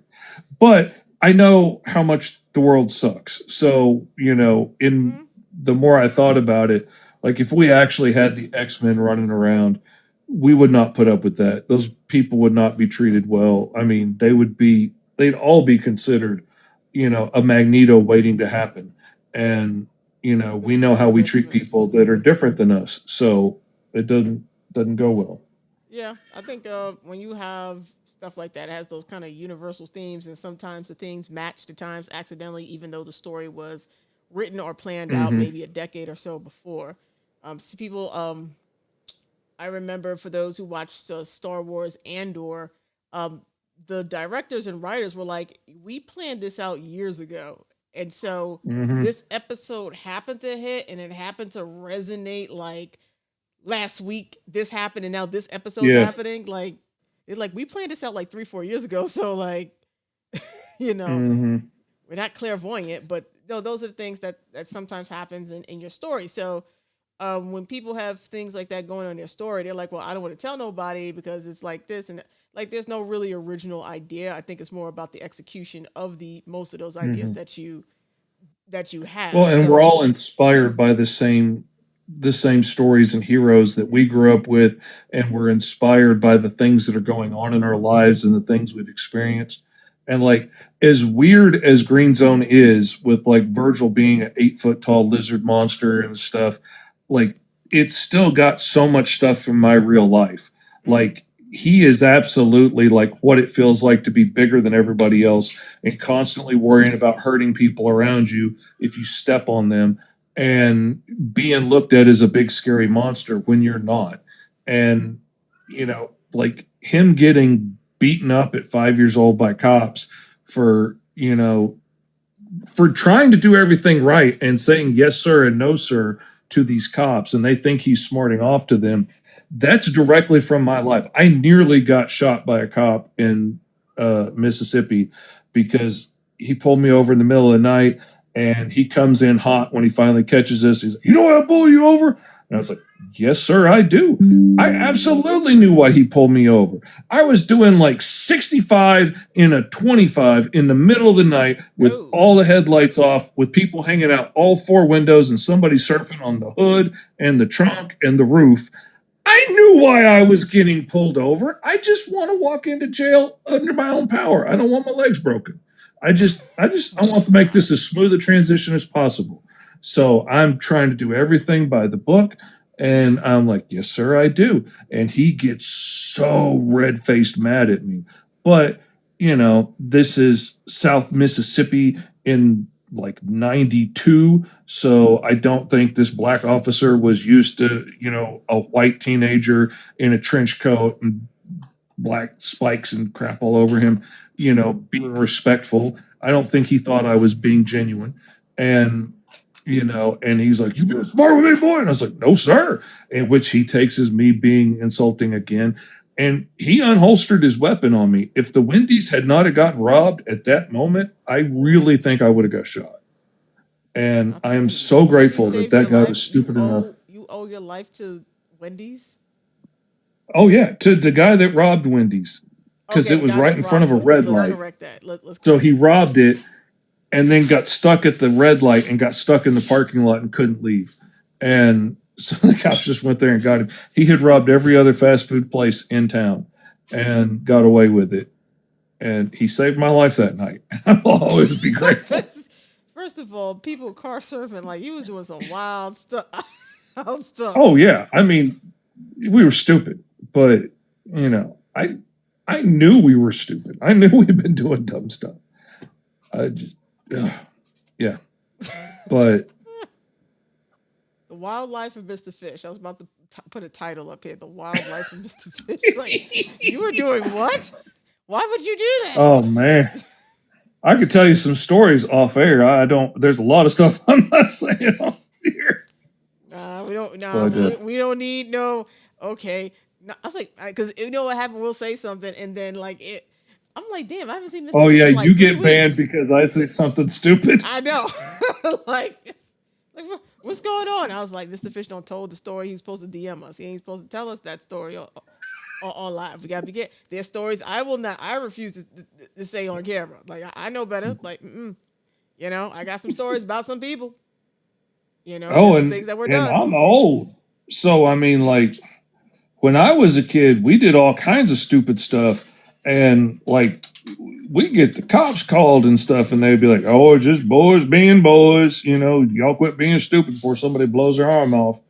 And a couple of years later, after somebody attacks a high school and stuff, like that would have been going to prison for life. Yeah. But we all quit throwing those things into the pig pens and scaring them. You're gonna kill one of them with your firecrackers. But now you get to Like, take all that stuff and turn it into weird stories with lizards. Oh, and yeah. fairies and cyborgs. Like that's where all these weird, like some comic book stories are really strange. It's like, what the world is this inspiration? It's like, oh yeah, so when I was in high school in 1993, so I decided to it just stuck with me. So now I put in some cyborgs in Everything. space. Like that's what some of y'all have. I mean, some of you have some Everything great comes inspiration through. about where you get your stories from and like what influences maybe a character or a storyline. But when I ask some of you where this derives from, some of you have some weird stories to tell me from like real life. And I'm like, oh, I will Mhm. never read this again. Read this again the same way because I know the background. So some of you have some interesting inspiration. It's more about, okay, I have the execution of doing this thing. Can I get people also interested in this really weird stuff like Mr. Fish, who is going to message Danny and and say, hey, so and if you need help with that, all you gotta do is like, listen, so Knights of G told me to message you, so blame her. And by the way, this is what I need from you. This is what she told me to ask you. It's not my fault. It's Knights of G. It's Knights of G's fault. Yeah, I'm going to do that. I'm going to blame you 100%. Hey, But sometimes you need to it's blame weird how somebody. hard that is for me in my head because, like, if any of them asked me for anything, I would jump up in a heartbeat and do it, but without a second thought. But for me to ask somebody to help me, I'm like, no, I can't be an inconvenience. I can't. No, that's too much to ask. And Yeah, so all you gotta do is say, well, listen, Nice G told me to say this because she's gonna get me again while she's on live, and okay, this is what it is, and he's probably just gonna laugh about it. This is probably what he's gonna yeah, do. Like Nice G said, what? Yeah, Nice G said, told me to tell you this because this is happening on this date, and she told me to tell you that I need help.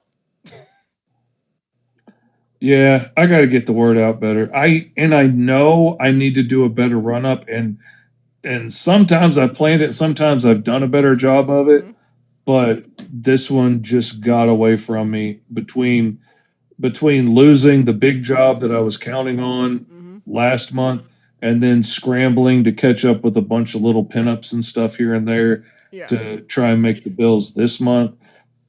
I just haven't had the spare time to squeeze out getting stuff out. And then I decided to pivot. I was telling everybody about Alice being this month, but Yeah. Green Zone trade is almost entirely ready to go. I've got like a handful of pages to tighten up and handbook entries to make for a couple of characters that I didn't have before and little things. And I'm offering like a be in the book section. Okay. So I need to, leave room to draw some characters and some different pages and stuff for people that want to be in the book. But Corey, our friend, I'm waiting for 4 more hours to appear in my chat at some point if Corey's still, because that has been a thing. 4 more hours. I did that only 3 times. Only 3 times, yeah. I've only done it 3 times. I've gone and been here for like 90 minutes, 2 hours, and the other thing other night was 3 hours and change or whatever it was. But I've only done the 4 hours plus for 3 times, I think. 3 times. So probably 3 times I was in the chat. only, yeah, I know. Only 3 times. I mean, so how bad was it? Corey came in. Corey's like, "You still here?" Corey went away. Corey probably went to sleep and came back, and I was Went still to work, streaming. came back. Only when Mr. Fish is here. They're blaming you now. Yep.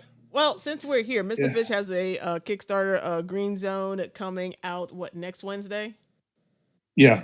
So you be good folks and make sure that you're following Mr. Fish and make sure you check out or remind yourself to check out his Kickstarter so we can get Mr. Fish past the $4,000 mark. It is going live next. And there's Wednesday. a real easy link. It's gomrfish.com. GOMRFISH. I had a nice little short link that I bought a while back, and it has been so handy to be able to just keep using that same link over and over again and switch it out to the new campaign. And then I don't have to tell people, okay, well, it's Kickstarter / yada, yada, yada, yada, yada, _ 3245. It's just gomrfish.com. If they didn't have that freaking Go Fish tied up, somebody bought that years ago and won't let it go. I'm like, you ain't even doing nothing with it, bro. Come on, let me have it.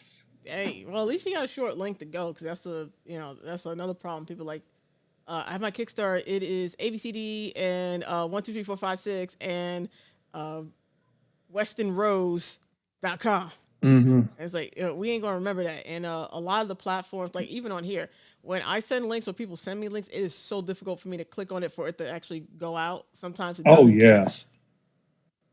So just be mindful of that kind of stuff. This platform is really bad about it. Yeah, I don't know if they'll ever fix that.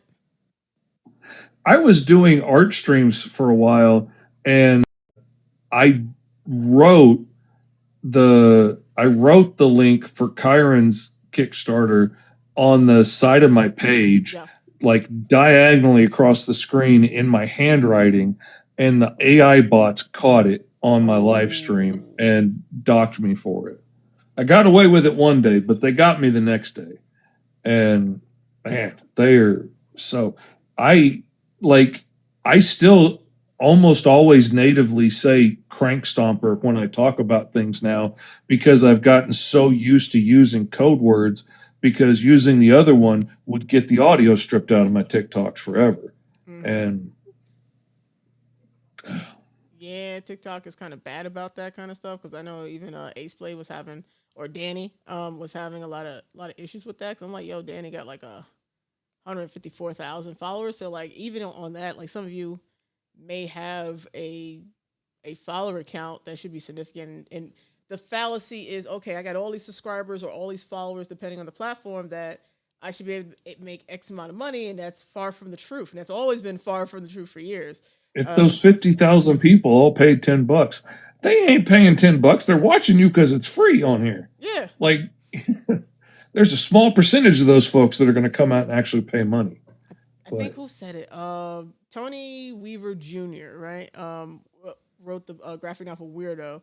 And he was like, I think he was on Comic Shop's interview. So Comic Shop is around. I was on their podcast as well. And he was talking about, I don't know how to get $100 from 100,000 people. And he was like referring to a social media audience. Like, I have 100,000 people. I don't know how to get this dollar from them, but I know how to go to like other companies and do it and get like $40,000 from them, right? Or $100,000 from one big company thing. But getting figuring the social media part of this. Okay, I got all these followers. If I just had $1 from them or $2 from them, then we'd be straight, with something that he's like, that's Mm-hmm. not part of his skill set in order to do. And that is a skill set to be able to turn around and take a social media following and turn at least a greater percentage of them into like paid something, whether they're pledging or they're buying, whatever it is they're buying. That's the skill set that I do. Like, that's what I'm known for. I'm more like, building social media is not, that's a skill set of I'm learning and stuff, because that's not my skill set. My skill set is, okay, you have this audience. How can I turn these people into things where I can turn around and then sell the thing to make money? So that's what people bring me in for some things, is to do that. Because to me, that's this old habit, because I've been doing that for so long. But for people, hey, Children of Thread, what's up? I saw you, I think, streaming earlier today. I know I caught you yesterday, but that's a skill set to be able to turn around and like, okay, I have 50,000 followers. I have 40,000 followers. I got 100,000 followers. Get enough of them in a position where you can get them to pledge to a Kickstarter or buy the book or buy the comic, buy the manga, whatever it is, that you're doing. That is a particular, that's a particular skill set. And yeah, it's stuff that people learn, and those who are very good at it, sometimes we get paid very, very well for. But it's like, I won't say it's like easy. To me, building social media platforms is harder, right? Mm-hmm. Monetizing that platform, that's the simple part. It's like Ace Play, I think, is at 154,000 people, and he put a video out either today or yesterday. I was like, sir, if you don't just build an email list out of this so that you just sell these people and just call it a day. He was laughing about it, because like, Yeah, I saw that. He got really good at getting people there, but if he can just get better at the part that's what I like doing, he would, get Kickstarters are like $20,000-$30,000, following, because his story stuff is solid from stuff I'm reading, so far. But for some creators, that is very difficult. So it's like you need large numbers, like Corey Kenshin, that came up in somebody else's stream. Corey Kenshin has like over 23 million YouTube subscribers. Now, for those who are familiar, he released his manga, and like, I think in 2 weeks sold 300,000 copies. I'm sorry, not copies, retract, $300,000 worth of that manga. But the man has been streaming for a long time, has a huge audience. His audience all love anime and manga like he does. Mm-hmm. And only a small percentage, a tiny microcosm percentage of people bought that manga, because YouTube is 23 million. I think he's another few million on IG and Facebook. He should have sold a lot more. If we're going to compare, I have all these followers, and even if 5% of his audience didn't even buy this book. Think about that. 5% of his audience didn't even buy this book. Less than 1% bought his manga out. So, and this is a guy who's he's a big influencer, based on his numbers. So don't let the numbers kind of fool you. There is a bit of an art and science of trying to convince people on a free platform to spend money. It's not always easy when the platform is free, and that's something that you guys, you'll get to. I want you to understand it early rather than understand it later and then be upset because you're not where you want to be. That's a separate skill set. There are guys on here who are great at building, for views, and great at building the follower count. I ain't one of them. Like, I don't draw. Like, if I put as much effort into making videos as I do into making comic books, yeah, I guarantee you I could be monetized on one of these platforms. I might not be making a lot, but I could be making $1 or $2. And like my buddy Esteban that I do the art stream with, he got his YouTube channel monetized in 6 months from nothing. But he was just cranking out videos and paying attention and studying and learning what he needed to learn to cater which videos did better. Okay, I'm going to do more of that. He ended up kind of working himself into a corner of doing stuff that he grew to hate, which I was like, yeah, that's going to happen if you're chasing like the views. Like I think if we do something we really enjoy, then we'll get the people that like what we enjoy to come in and find that. But if you just start chasing views, then you just end up, doing a channel reactions or whatever. Yeah. Or you telling me for 40 years I couldn't. Oh, I hate that. I Ah! flip so fast every time I see his red head. Oh, I can't stand that. You telling me for 40? Oh, but it gets views, and I'm sure he's making money on it. Yeah, okay. So Children of Thread, really good manga to check out as well. We'll see. That exact thing is why I market the way I market. If I chase views, it feels like homework. Yeah, because you can chase views. Like if I change my channel to other stuff, I can get a lot more people watching it. But I talk about the stuff that people usually don't seem to care about. Like the algorithm doesn't reward the stuff I talk about. Like if I talk about this is how you think about your finances. If you're a creator, you want to be full time, part time. That is not sexy content. I'm talking about how do you, put a Facebook ad together if you're doing a comic or book. That ain't sexy content, right? Mm-hmm. So I gotta just be like, all right, I can get like if I talk to somebody very controversial, like if I made it as controversial as some of the YouTubers in the comic book space, I can go far because I know how Mm-hmm. to be controversial. That's one not particularly my personality, but Here's the apparently top I'm five controversial reasons Ace Blade enough. sucks. I'm controversial enough because I actually want artists and y'all to make money, and because I want you guys to make money, we can't have you guys making money because other people are miserable or who are not in this space in terms of as a Mm-hmm. professional like you write or you draw who have very big opinions and they're reviewers. And it's like, well, I'm only talking to the people who are trying to be professionals, or whether full professionals or part time. That's who I talk to. This stuff is for you. I answer the questions that you say you have about these things in my kind of skill set to do. I do not care about what happened in the eighth issue of Wonder Woman from Justice League Ultimate. I do not care. Right? That's not what my channel is about.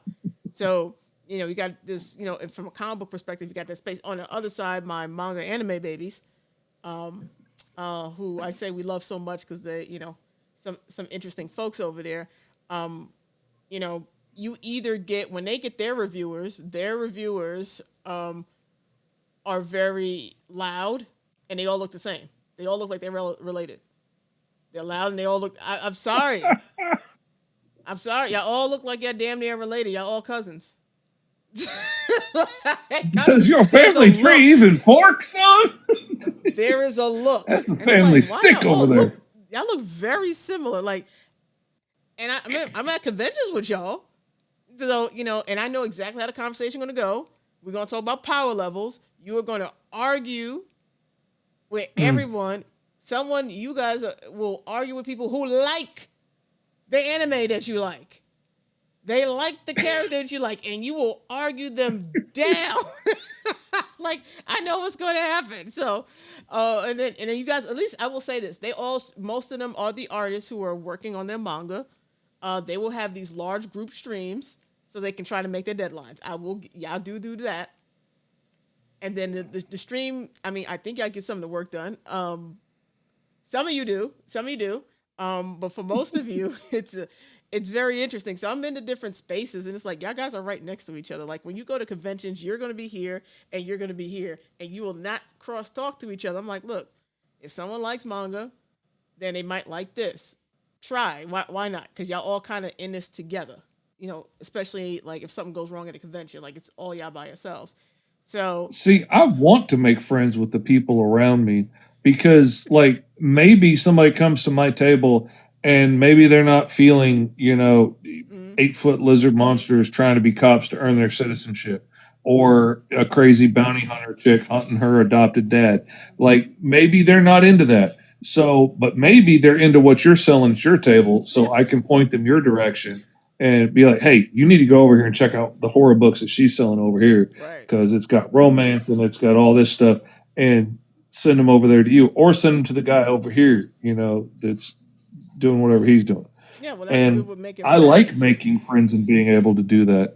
But also occasionally you run into people that, ooh, you get some attitudes and stuff. And man, Oh my God, there's some me and my people we have wonder four why I won't hours work more. with them now. And they don't remember the way they treated me at a con when we tabled next to each other and they didn't know who I was. And, Ah, now that they care who I am, also like, no, I'm good. I remember what it was like sitting next to you. I don't want to work with you on a book. yeah, I can't make it through 24 pages of that. yeah. Like you meet like, and so the space is small, so you get to like, it's like the comic book manga space. It's very very small. Like especially the manga space is extremely small.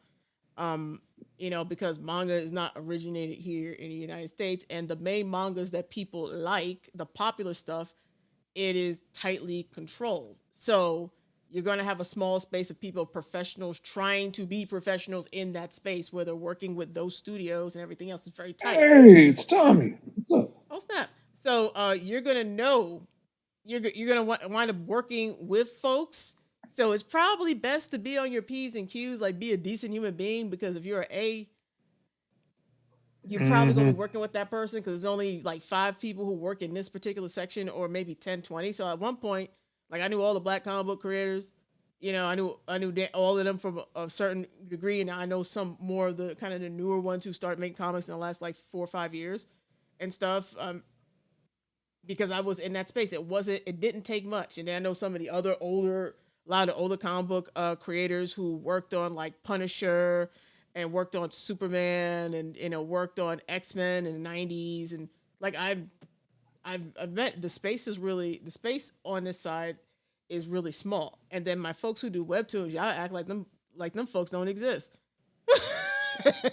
Like, and they're getting the most, some of them are making some decent money. Some, I say some, and are getting into stores that you guys want to get into and can't get into, and they're the ones getting more access to that based on the popularity. So I'm like, get to know people, they grow their audiences, cross promote each other, right? In publishing, Make you're all friends with in there. folks. Like, shout people out. Be the friend you wish you had. Like it's easy to make friends with these folks if you just give a little bit and not just be looking for what you can take. That is true. But See, yeah, Mr. Fish is out here giving out wisdom. Every so often, he sits in the chair and he has a little bit of wisdom, and he gives out that wisdom. So like, yeah, like I exist. I Yes, gotta come Corey on does live stream exist. with you and give out wisdom instead of editing videos or reaching out to people from my campaign on just Wednesday. Nice. Yes, children of Thread does shout out people. Like there's people who shout out people and stuff like, hey, go to here. Offshore, I always try to name drop or other authors I buy from every stream. Yeah, like there's people Oh willing yeah. to do it, and like you guys ignore, like there are book authors who do a whole bunch of conventions in the scene there and everywhere else.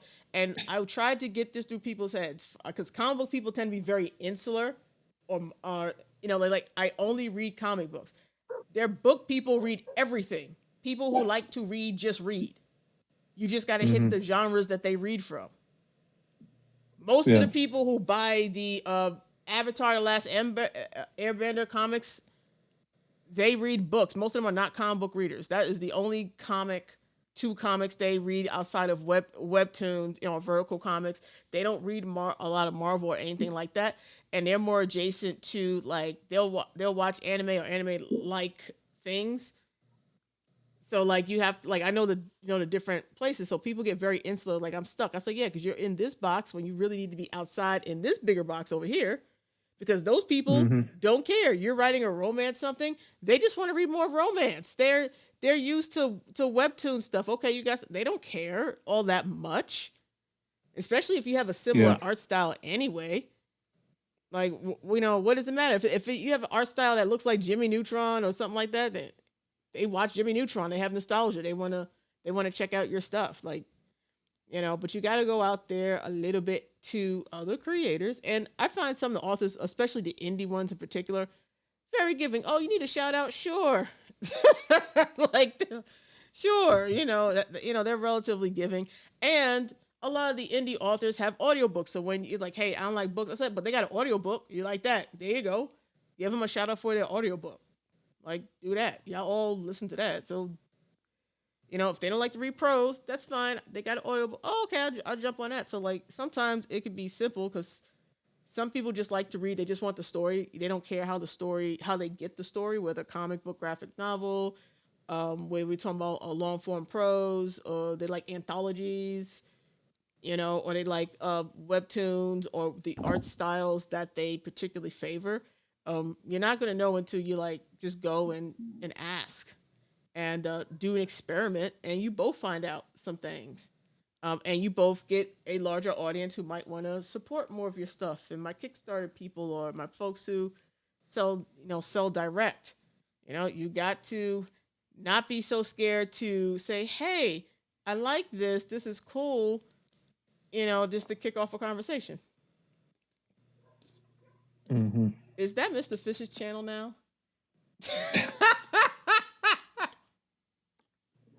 This is our new team up channel. You This see, is our new team channel. I was like, I like Mr. Fish. I like Alice. Alice, I, okay, so I'm a music major. I was a professional musician for a couple of decades.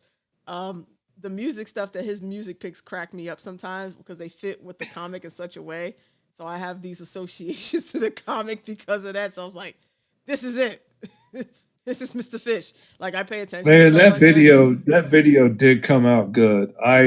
I spent 15 days on that video just to have a couple of people say, "Yeah, this is AI." I was like, "Boy, I will come through that screen and pop you." I did not lose 15 days of my life. I thought I spent like 5 days on it. My wife was like, "No, babe, that was 15 days." And I was like, "Oh man, that was more than I could afford to spend on that." He But lost time. it came out good. Red Manga, what's up, dude? What's up? I don't know how you can read Red, those names. I got a slight, not quite beef, but could be beef, is because Homeboy was in the city and he was supposed to message me to let me know so I can come to his signing, and he did not do so. And I was trying to make it over there, but he didn't know what day. And I'm like, I'm here. Let's do it. Because I'm like, I'm gonna catch him at a convention. I'm gonna catch his behind at the convention because I specifically told him I want to turn around, buy your stuff, and get it signed. And he was like, "Oh, I forgot." Meanwhile, Mr. Fish trying to get me to the conventions that Mr. Fish goes to. I would love to see you at a convention. Though I hope you will forgive me if I forget something along the way too. But granted, I had a heat stroke, so I got literal brain damage. So I'm doing pretty good considering what my poor brain's been through over the years. Your poor brain. Because okay, so if you ever meet Mr. Fish in person, besides the beard, because you go to certain conventions, it's like tall white guys. He's one of the tall, big white guys with a beard. He is not scary. Oh, I'm a big boy. He's not scary. I look scary for some reason. I swear to God, I'm not scary. I'm like the nicest guy you're gonna meet. But for some reason, I come off scary to people. I'm autistic. So I have to constantly remind myself to smile when I'm in public. Because if I just relax, I look a little bit scarier. And so I'm constantly in my head, I'm like, "Smile, idiot." And I'm like, "Oh, yeah." Yeah, don't look scary. Like, damn, this man's. I'm not going to ask him no directions. I'm just, one of those people because they're like, I understand he has to face because sometimes people will like, I'm not smiling. I'm being more active here. I said, but depending on what we're doing in person, I'm just like, and because I work conventions, I'm usually walking around the convention and I'm running around doing stuff and all that. So I'm tired and my energy is gone. So by the time you hit me, it's like my energy gone. I'm just like I need water. I need like food because I've been walking around for 6 hours working. And so if you hit me, depends on when you hit me because I had to tell people like, listen, I'm dehydrated. Just give me if you catch me about 10 minutes, 20 minutes when I get some fluids in me, then we can go. But right now I'm barely making it. Yeah. See, that's the thing. Like being autistic, I had to learn to mask to fit in with everybody else in the world. And didn't have a lot of friends, so I built my mask personality off people I saw on TV, which now that everybody's walking around with a TV camera in their pocket and their own little studio has come in real handy because now I could be like, "Hey, it's your Uncle Fish, glad to see you."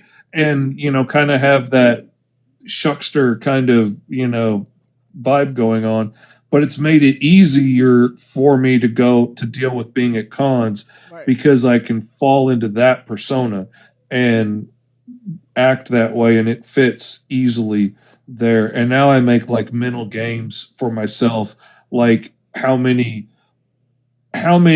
ooh I hate comics can I turn into a sale, and Ah, how many, how quick can I get to some no's so that I can get them out of the way, get to the next person, and right. and I make little games in my head to keep my autistic brain occupied while I'm doing very uncomfortable things like talking to strangers and being like, "Hey, you like comic books?" And they're like, "No." And I'm like, "Good, because I got the most uncomic comic books you're ever going to find. I got stories about giant lizards trying to be cops. I got stories about blonde bombshell bounty hunters trying to kill their old man. Like, what sounds cool?" And usually I can get a laugh out of people or something, and get them disarmed. You gotta But find your shtick. Like you have to find whatever that is going mhm. to be for you, like a masking. And thank you, Corey, for volunteering to buy us food once we see each other maybe one Oh, day you in got me person. at food. Yeah. Yeah, like so, like for me, um, you have to create. Um, everyone wears a mask. Like no one is your true self on any social media platform. So hopefully this will help you Hmm. help folks. So whether you're autistic or not, everyone has a mask. You're not getting the full true version of the person that you're meeting. You're getting the whatever the niceties are, right? On top of it. Some people have to work more on that than others, right? But you're all getting a mask of someone. The thing is you get to invent what your mask is looking for what you're looking for. Like some very famous actors like are oh damn, I can't remember this man's name. I think Steve McQueen, horror anti. Well, I don't think it was antisocial, but like introvert. Like it hurt him to be in front of people and do things. Like he had clothes he would wear, and he would create a persona in his mind so that he can actually go to events. And this is a guy who was world famous for what he did, you know. And so imagine having to like, okay, if I'm going to survive as a Hollywood star, I have to literally create another character who is a little bit like me but not like me. And so I have to, so there was a whole suit thing, a certain jacket, like, and you have certain people through history, this is what they did. Like these entertainers are like, afterwards you couldn't talk to these folks, but they had to do that because that was the only way they were going to make it through an interaction. So Hmm. you have to, you have the power to make up your own character that you are going to be when you're in person at a convention or you are here online. So I do a lot more movement and things and crap like that here. Most of the time I don't do that. But when I'm in person, I'll probably do a little bit more because it just depends on the audience that I'm around. So like when I know someone's autistic and I know like, okay, they have issues with, like, I'll be extremely literal. I'll tell you guys a joke and then you see on here I explain what I mean because my yes, Mr. Fish. I think about the folks like Mr. Fish that if I make a joke or a reference or innuendo that they may not catch what I'm talking about. So I'll say it and then I'll say, hey, this is a joke and I'll explain it. That I don't have to do that for someone who is neurotypical. I don't have to do that. But because I know a lot of folks here are some version of something, I present that way because it's so easy for people to take stuff out of context, right? So I'm like, all right, okay, did you understand? So this is a stupid reply, but do you understand? Okay, how can I re-explain this in a way that people can kind of get? So I'm already kind of direct. If I say I'm holding an orange, I'm holding an orange. I'm not being fictitious about that. So I do that because I know the people in the audience, a lot of the artists and stuff, they have trouble processing that. So I want to be understood. I want you guys to understand me. So I think about, okay, how can I break these complicated things down in this way so that you get it versus I could just talk the way I would normally talk and it's just like if you get it, you get it. If you don't, you don't. I don't particularly take that approach. So I find different ways to try to communicate with you. So like I'll have like this here and I'll write stuff out because some people are more visual. So I can talk. You're only going to catch like 2 seconds of what I say, but you'll say, oh, ask for help.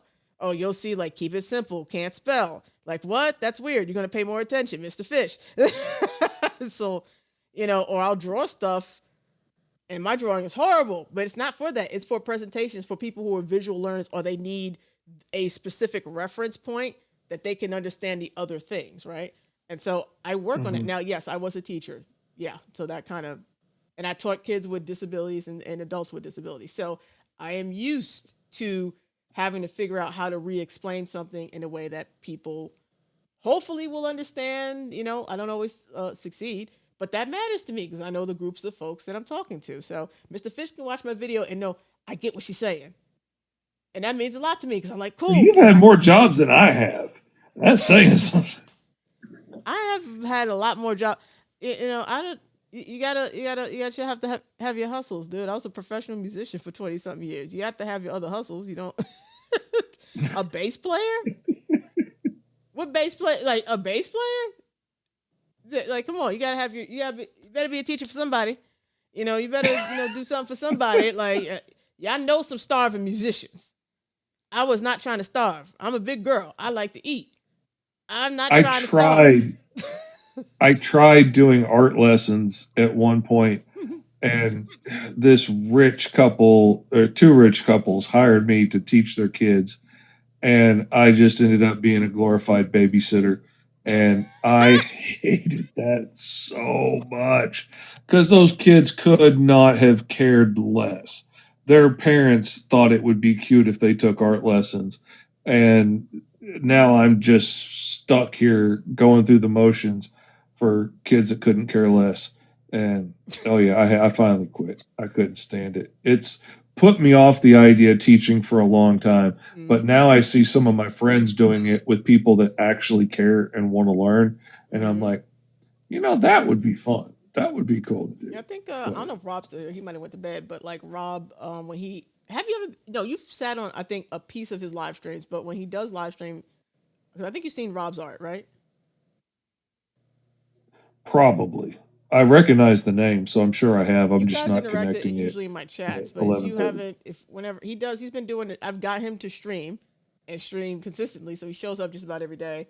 Um, he'll do a sketch from scratch. He's like right now he's doing character development, so he's just kind of showing stuff, and people will ask questions because they're people who are interested in getting better at their art craft, right? Whether it's and people talk about character development a little bit. A lot of people talk about technique, and so he's just talking to folks that they are genuinely interested in what they want to learn and get better at because they're trying to develop their own manga, they're trying to develop their own comic. And some people are self-taught, other people might have spent the was it 60, 70, 80,000, 100,000 to go to art school, and you are where you are right now.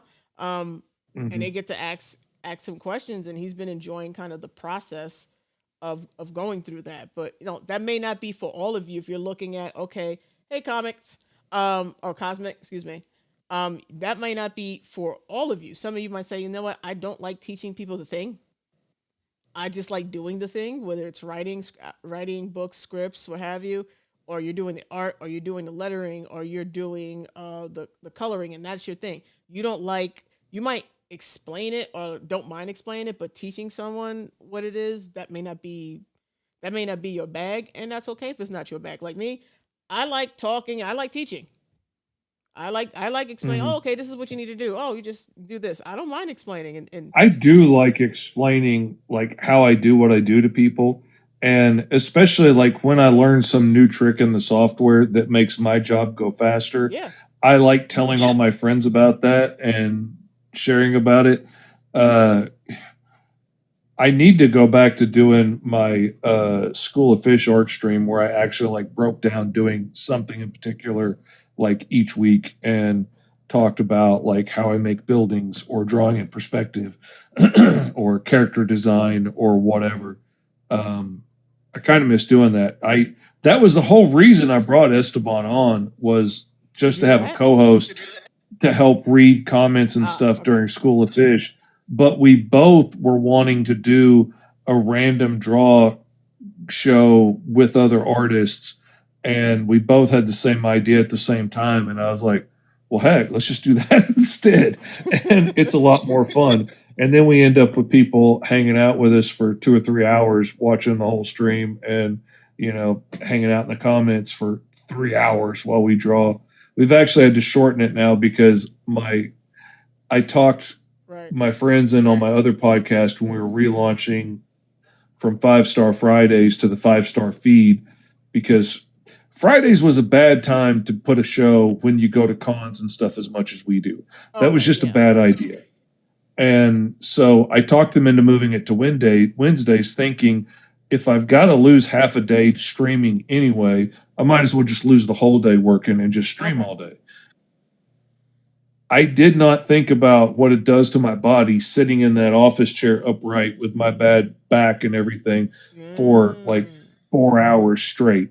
I'm a mess at the end of the night. Oh. But So watch out for your health is what we're saying. So like even after doing something like this, like man, I'm going to be tired like streaming every day. And I used to do 12-hour streams like cuz I was a video game streamer, so I used to do all those long streams and stuff like that. So like it's very tiring. Like I have a spotlight on me right now that is like causing me to be hotter than I actually want to be right now, right? And so mhm. those things that are set up, and then I have to be more animated and stuff like that. And then when I come in and then remember that like this things I have to do. So it's a lot more tiring when you will be live streaming, but it's part of the process to keep people's attention. Like if you can either It is hot in that office where I was filming those green screen things with all those lights on because I've got so many lights around to light the green screen bright enough and to light me bright enough. And I mean it it gets looks good, hot in but I that know level. you're sweating. Yeah, it gets hot. I could only do it for so long. And then I was like, okay, I'm going to go edit for a while now. Yeah, because I'm like, wow, I know he has a lot of likes. I could tell. I'm like, yeah, that's not. I ain't that motivated for y'all. I'm just like, I got lights and all the. I'm just not that motivated to be doing all that. I'm the lazy content creator. I don't want to. I don't want to make up the things and do what the other girlies out there are doing. That you like to watch and stuff like that. Like I can show up here in some Oh, V. Listen, I can show up here all man, if makeup and anybody some was interested in V-neck looking at my shirts. cleavage while I draw, I would do it for the kind of money some of them girls make. I would shave it if it would help.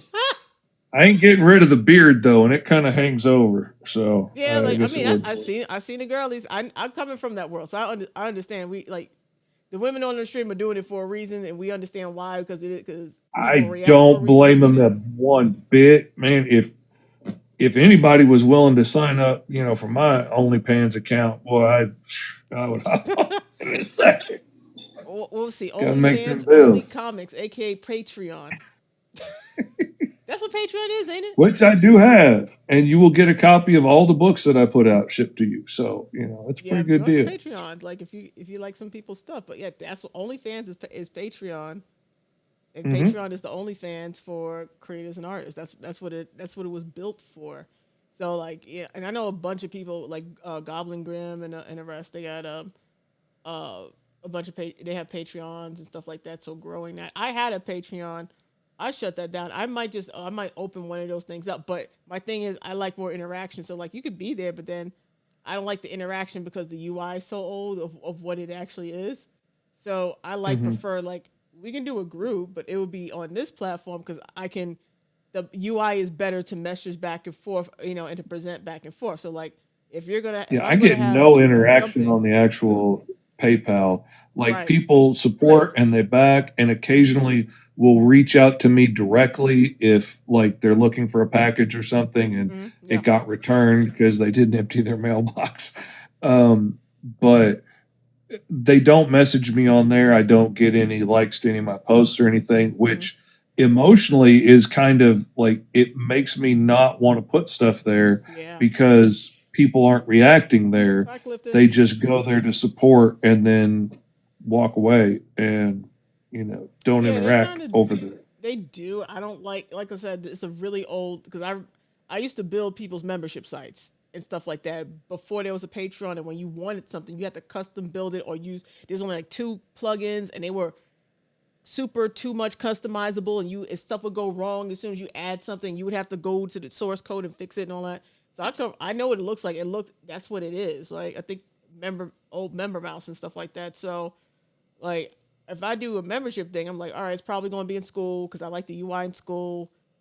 It's like $2 a month, or well, not $2 a month because I would if I'm going to give a whole lot, it's going to be more. But like it's interactive. I can see you guys are going to interact. Like I need interaction to know is this working or not. Do you want me to cover this? Do you need me to bring someone else to teach you guys this? Like I need that feedback loop Just like you guys as artists and as creators, you want the feedback loop. I, as a teacher, want the feedback loop because I don't know if I'm teaching something that's not sticking, or you don't feel as relevant, or stuff is changing in a market because you guys at conventions and this suck. Like I want that people to talk to each other and have that feedback loop so that we can all adjust the way we need to adjust. Because a lot of things I say, I adjust because I'm in it. I'm in the conventions. I talk to the artists. I talk to the book artists. I talk to the ones signed to big publishers and all that other stuff. I pay attention to what happens online. That's why I can hopefully give like better information. I try because I'm in these different feedback loops. But when you stay kind of isolated by yourselves, when things are changing, like a lot of the artists on the anime conventions will tell you about how, in my opinion, I feel a lot of them are being overcharged. My opinion, because they'll have a different convention in there and the pricing is completely different, and they're equal in size in attendance. But I've noticed because anime is popular, there's a little bit of somewhat price gouging going on over there.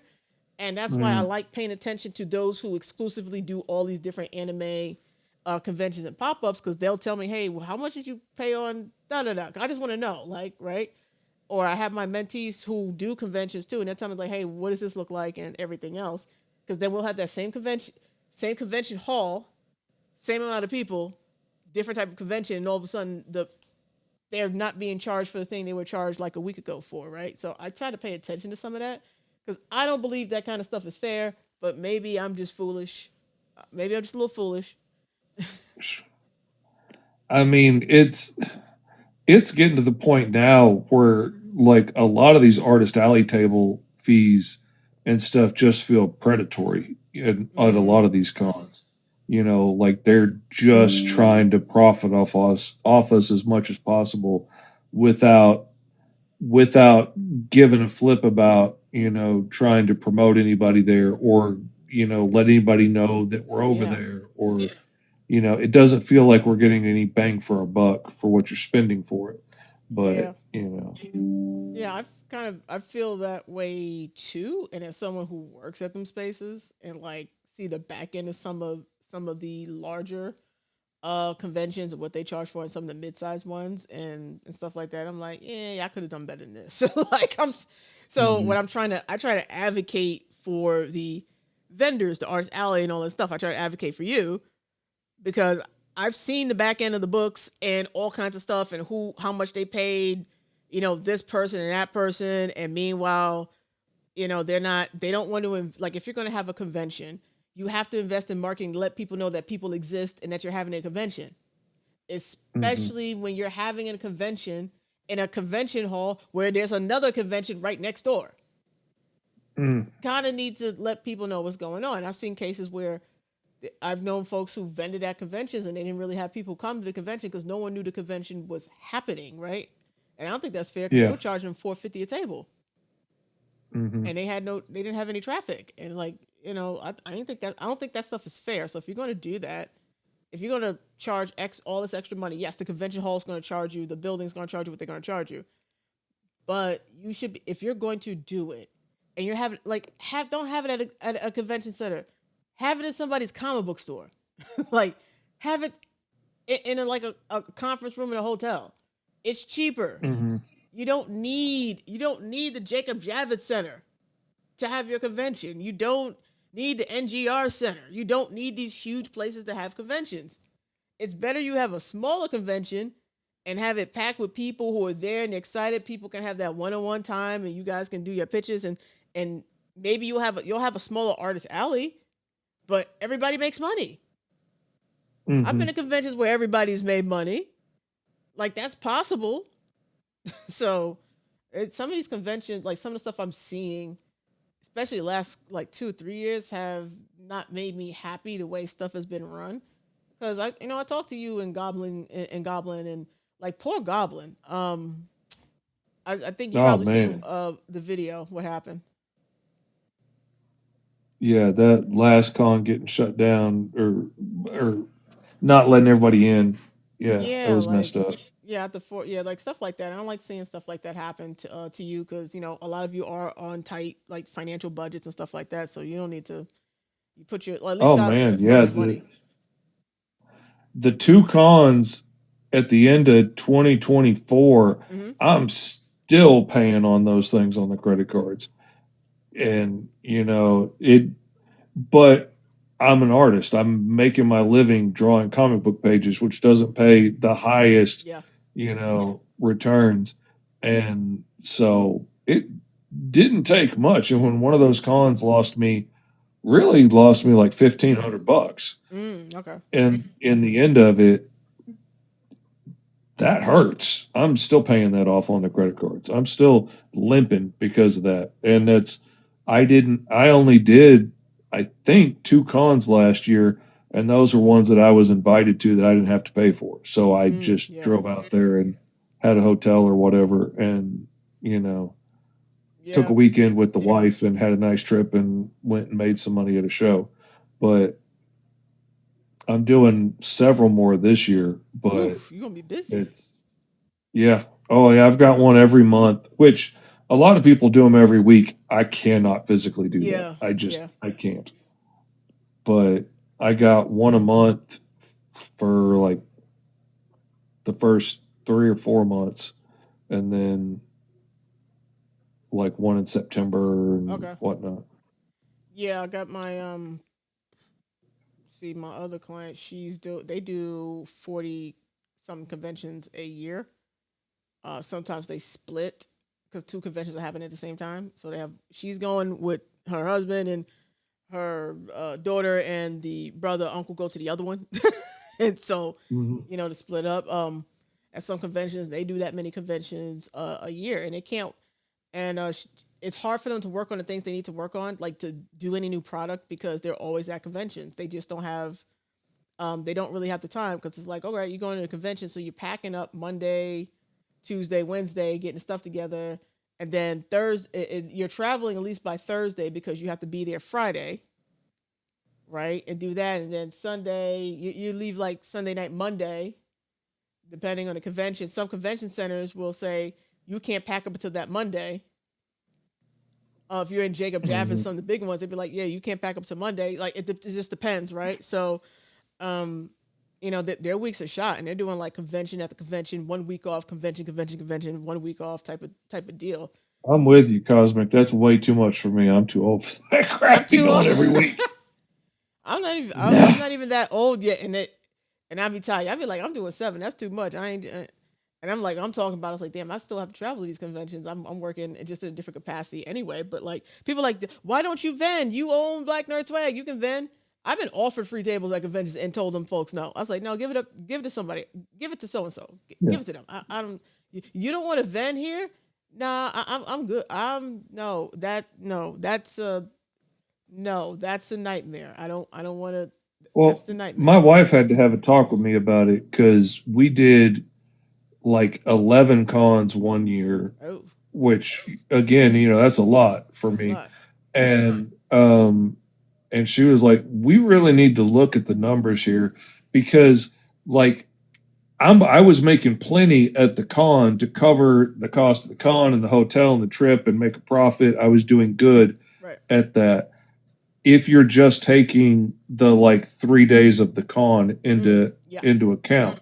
But we tend to, because I'm disabled, we tend to drive like the day before, and sometimes we'll split it into 2 days of driving if it's a long way away to make it easier on my body. So, if it's 2 days before or a day before and then a day or two back, then Yeah.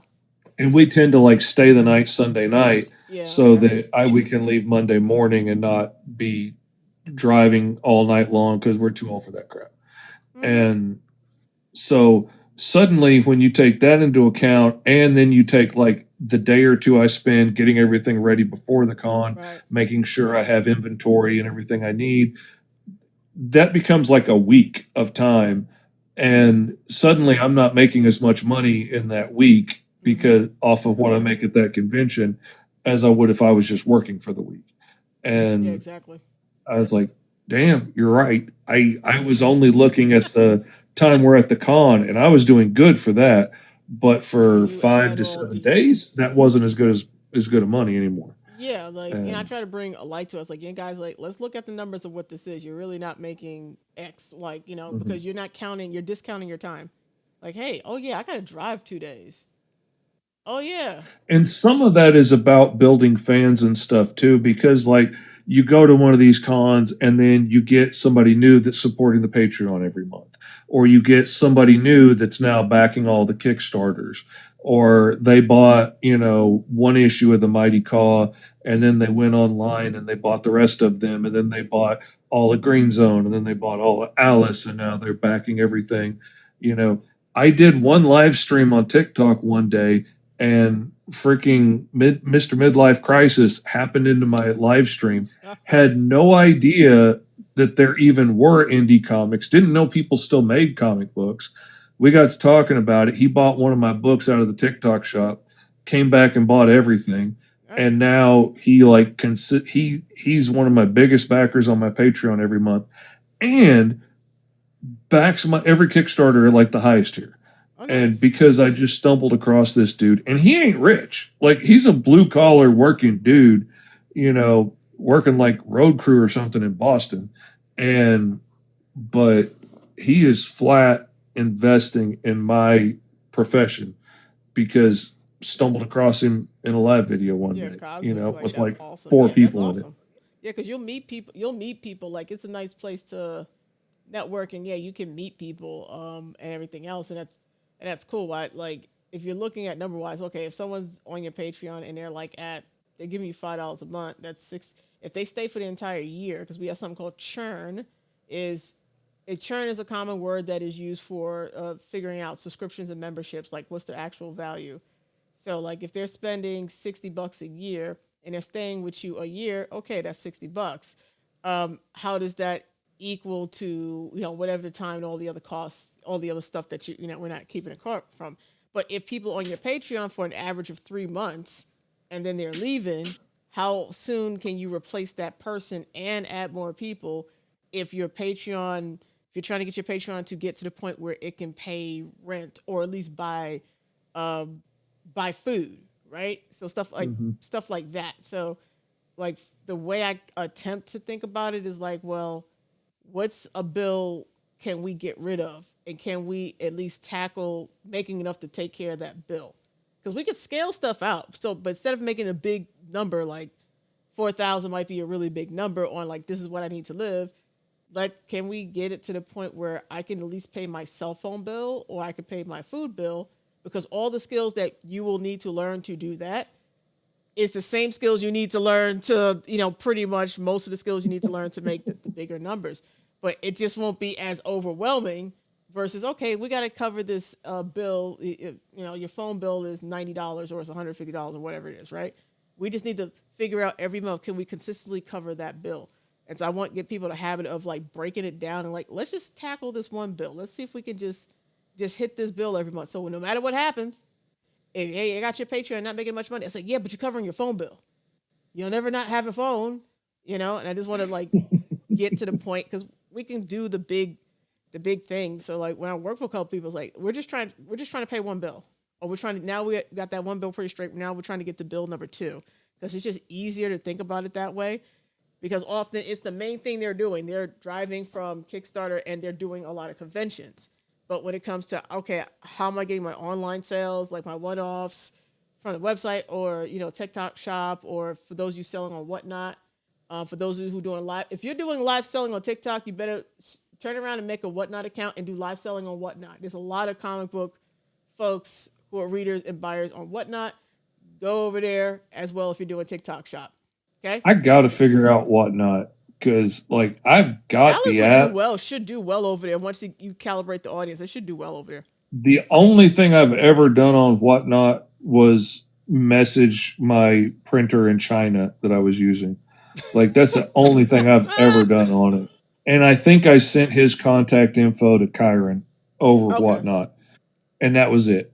I haven't done anything else on that app but that. Yeah, I've So I need to figure it out though, because I hear people talking about buying stuff off of it all the time, and I was like, I got stuff to sell, and they're changing up the TikTok shop stuff bad. Yeah, I And started seeing some of those things because I know I logged the store for and whatnot. I was like, okay, we're gonna sell whatever over there. But yeah, I've seen some of the weird, interesting changes on TikTok Shop. So all those who are selling on TikTok Shop, you're aware of the changes, I'm sure, and how that's gonna affect. well, and it's buried in like the update message of Okay. like all this other terms and stuff that are changing just because it's changing hands, Yeah. which most of it is nonsense. But then it gets down to the section of, they're going to start handling fulfillment and you've got to start storing your stuff with them. And, Oh, they you doing know, that a weird they're Amazon wanting to FBA pull an thing. Amazon where we have to ship our stuff into them so they can pack and fulfill it. And then they'll be nice to only charge us X amount for our stuff per month. But Oh, that okay. depends on like how much you sell. So if you're not selling a lot because you're an indie comic, then that like one guy they quoted him like $1.10 a book per Yeah. month to store or something. That's Yeah, a lot of people are gonna ridiculous. wind up off that platform for that because it's gonna be too expensive. It's the same thing. I did a video maybe weeks ago, and I was talking about what was happening with with the authors, the indie authors on Ingram Spark, the increase in pricing because they have to ship their books to them in order to get access. Like they could do the online drop shipping thing, but a lot of them use them Hmm. to also have access to be into brick and mortars, and they even increase the percentage that they're taking out from them.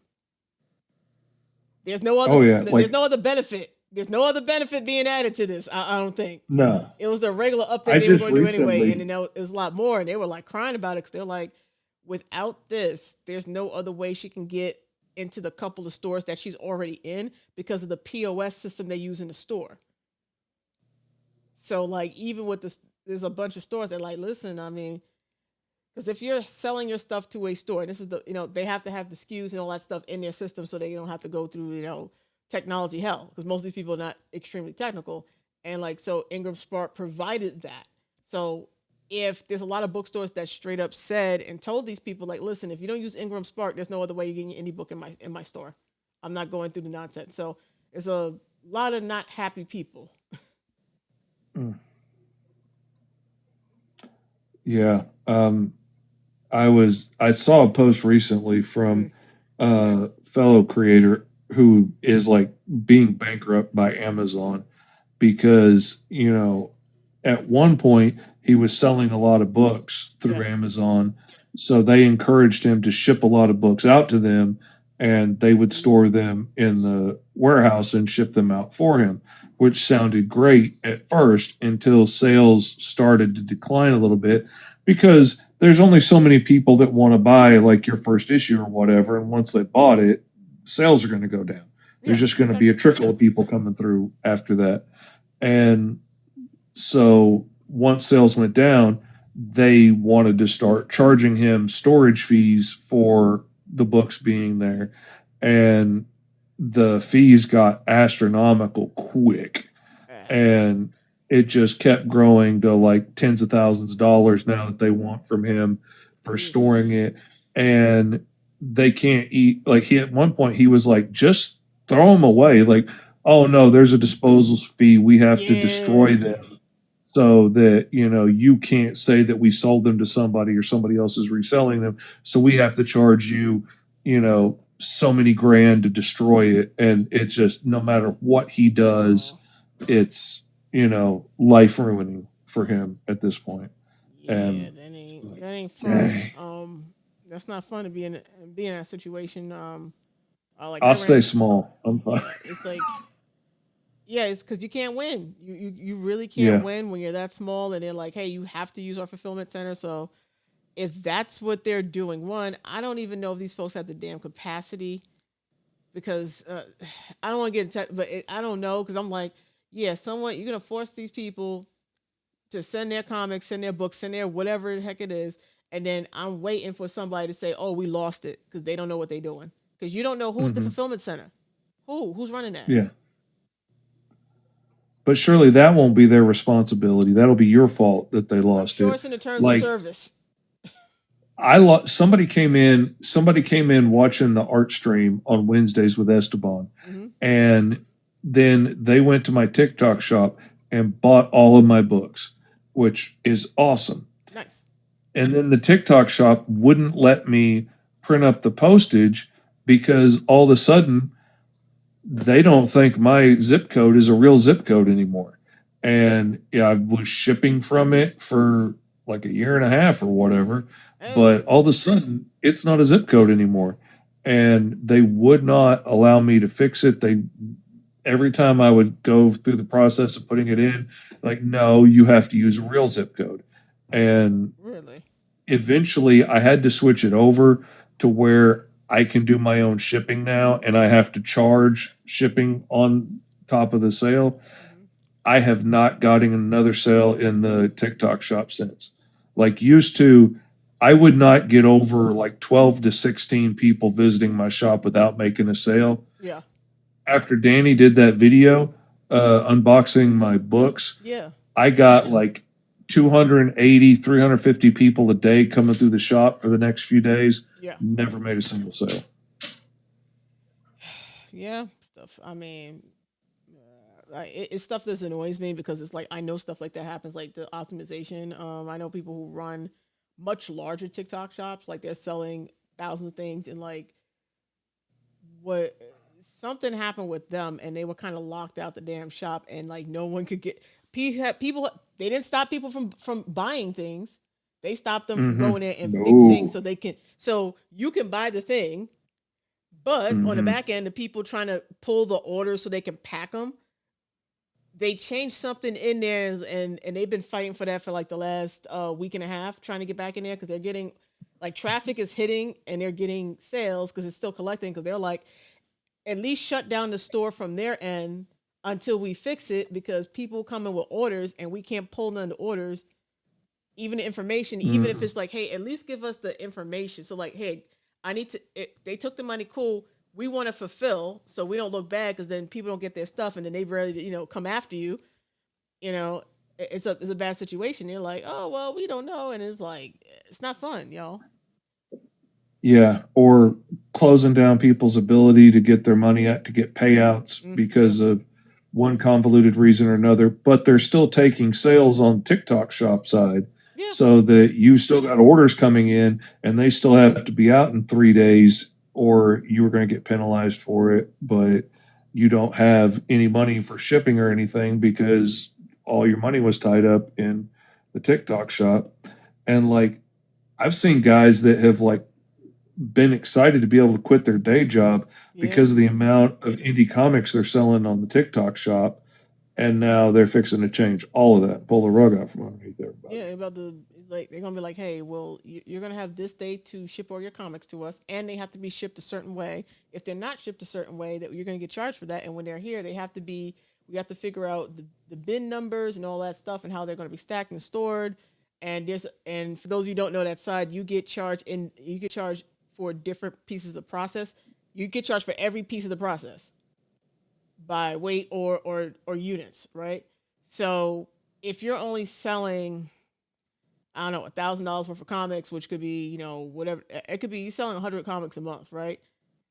Yeah, you're taking up a little space. The amount of money you will be paying to store Mm-hmm. comics that you can store in your living room will not make you want to sell comics on that shop and sell it that way because it just won't because the numbers won't work out. You won't make Yeah. enough money, and so for those folks who for the last couple of years or so, TikTok Shop's been really good to them, and they've, maybe they don't have to work their day jobs and stuff like that. This is a big blow to them because they might be in a position where you might have to go back to work, or you're going to have to figure out this thing called Shopify, and then you got to figure out how to get traffic to it, or like I'm saying, I'm telling people like, what?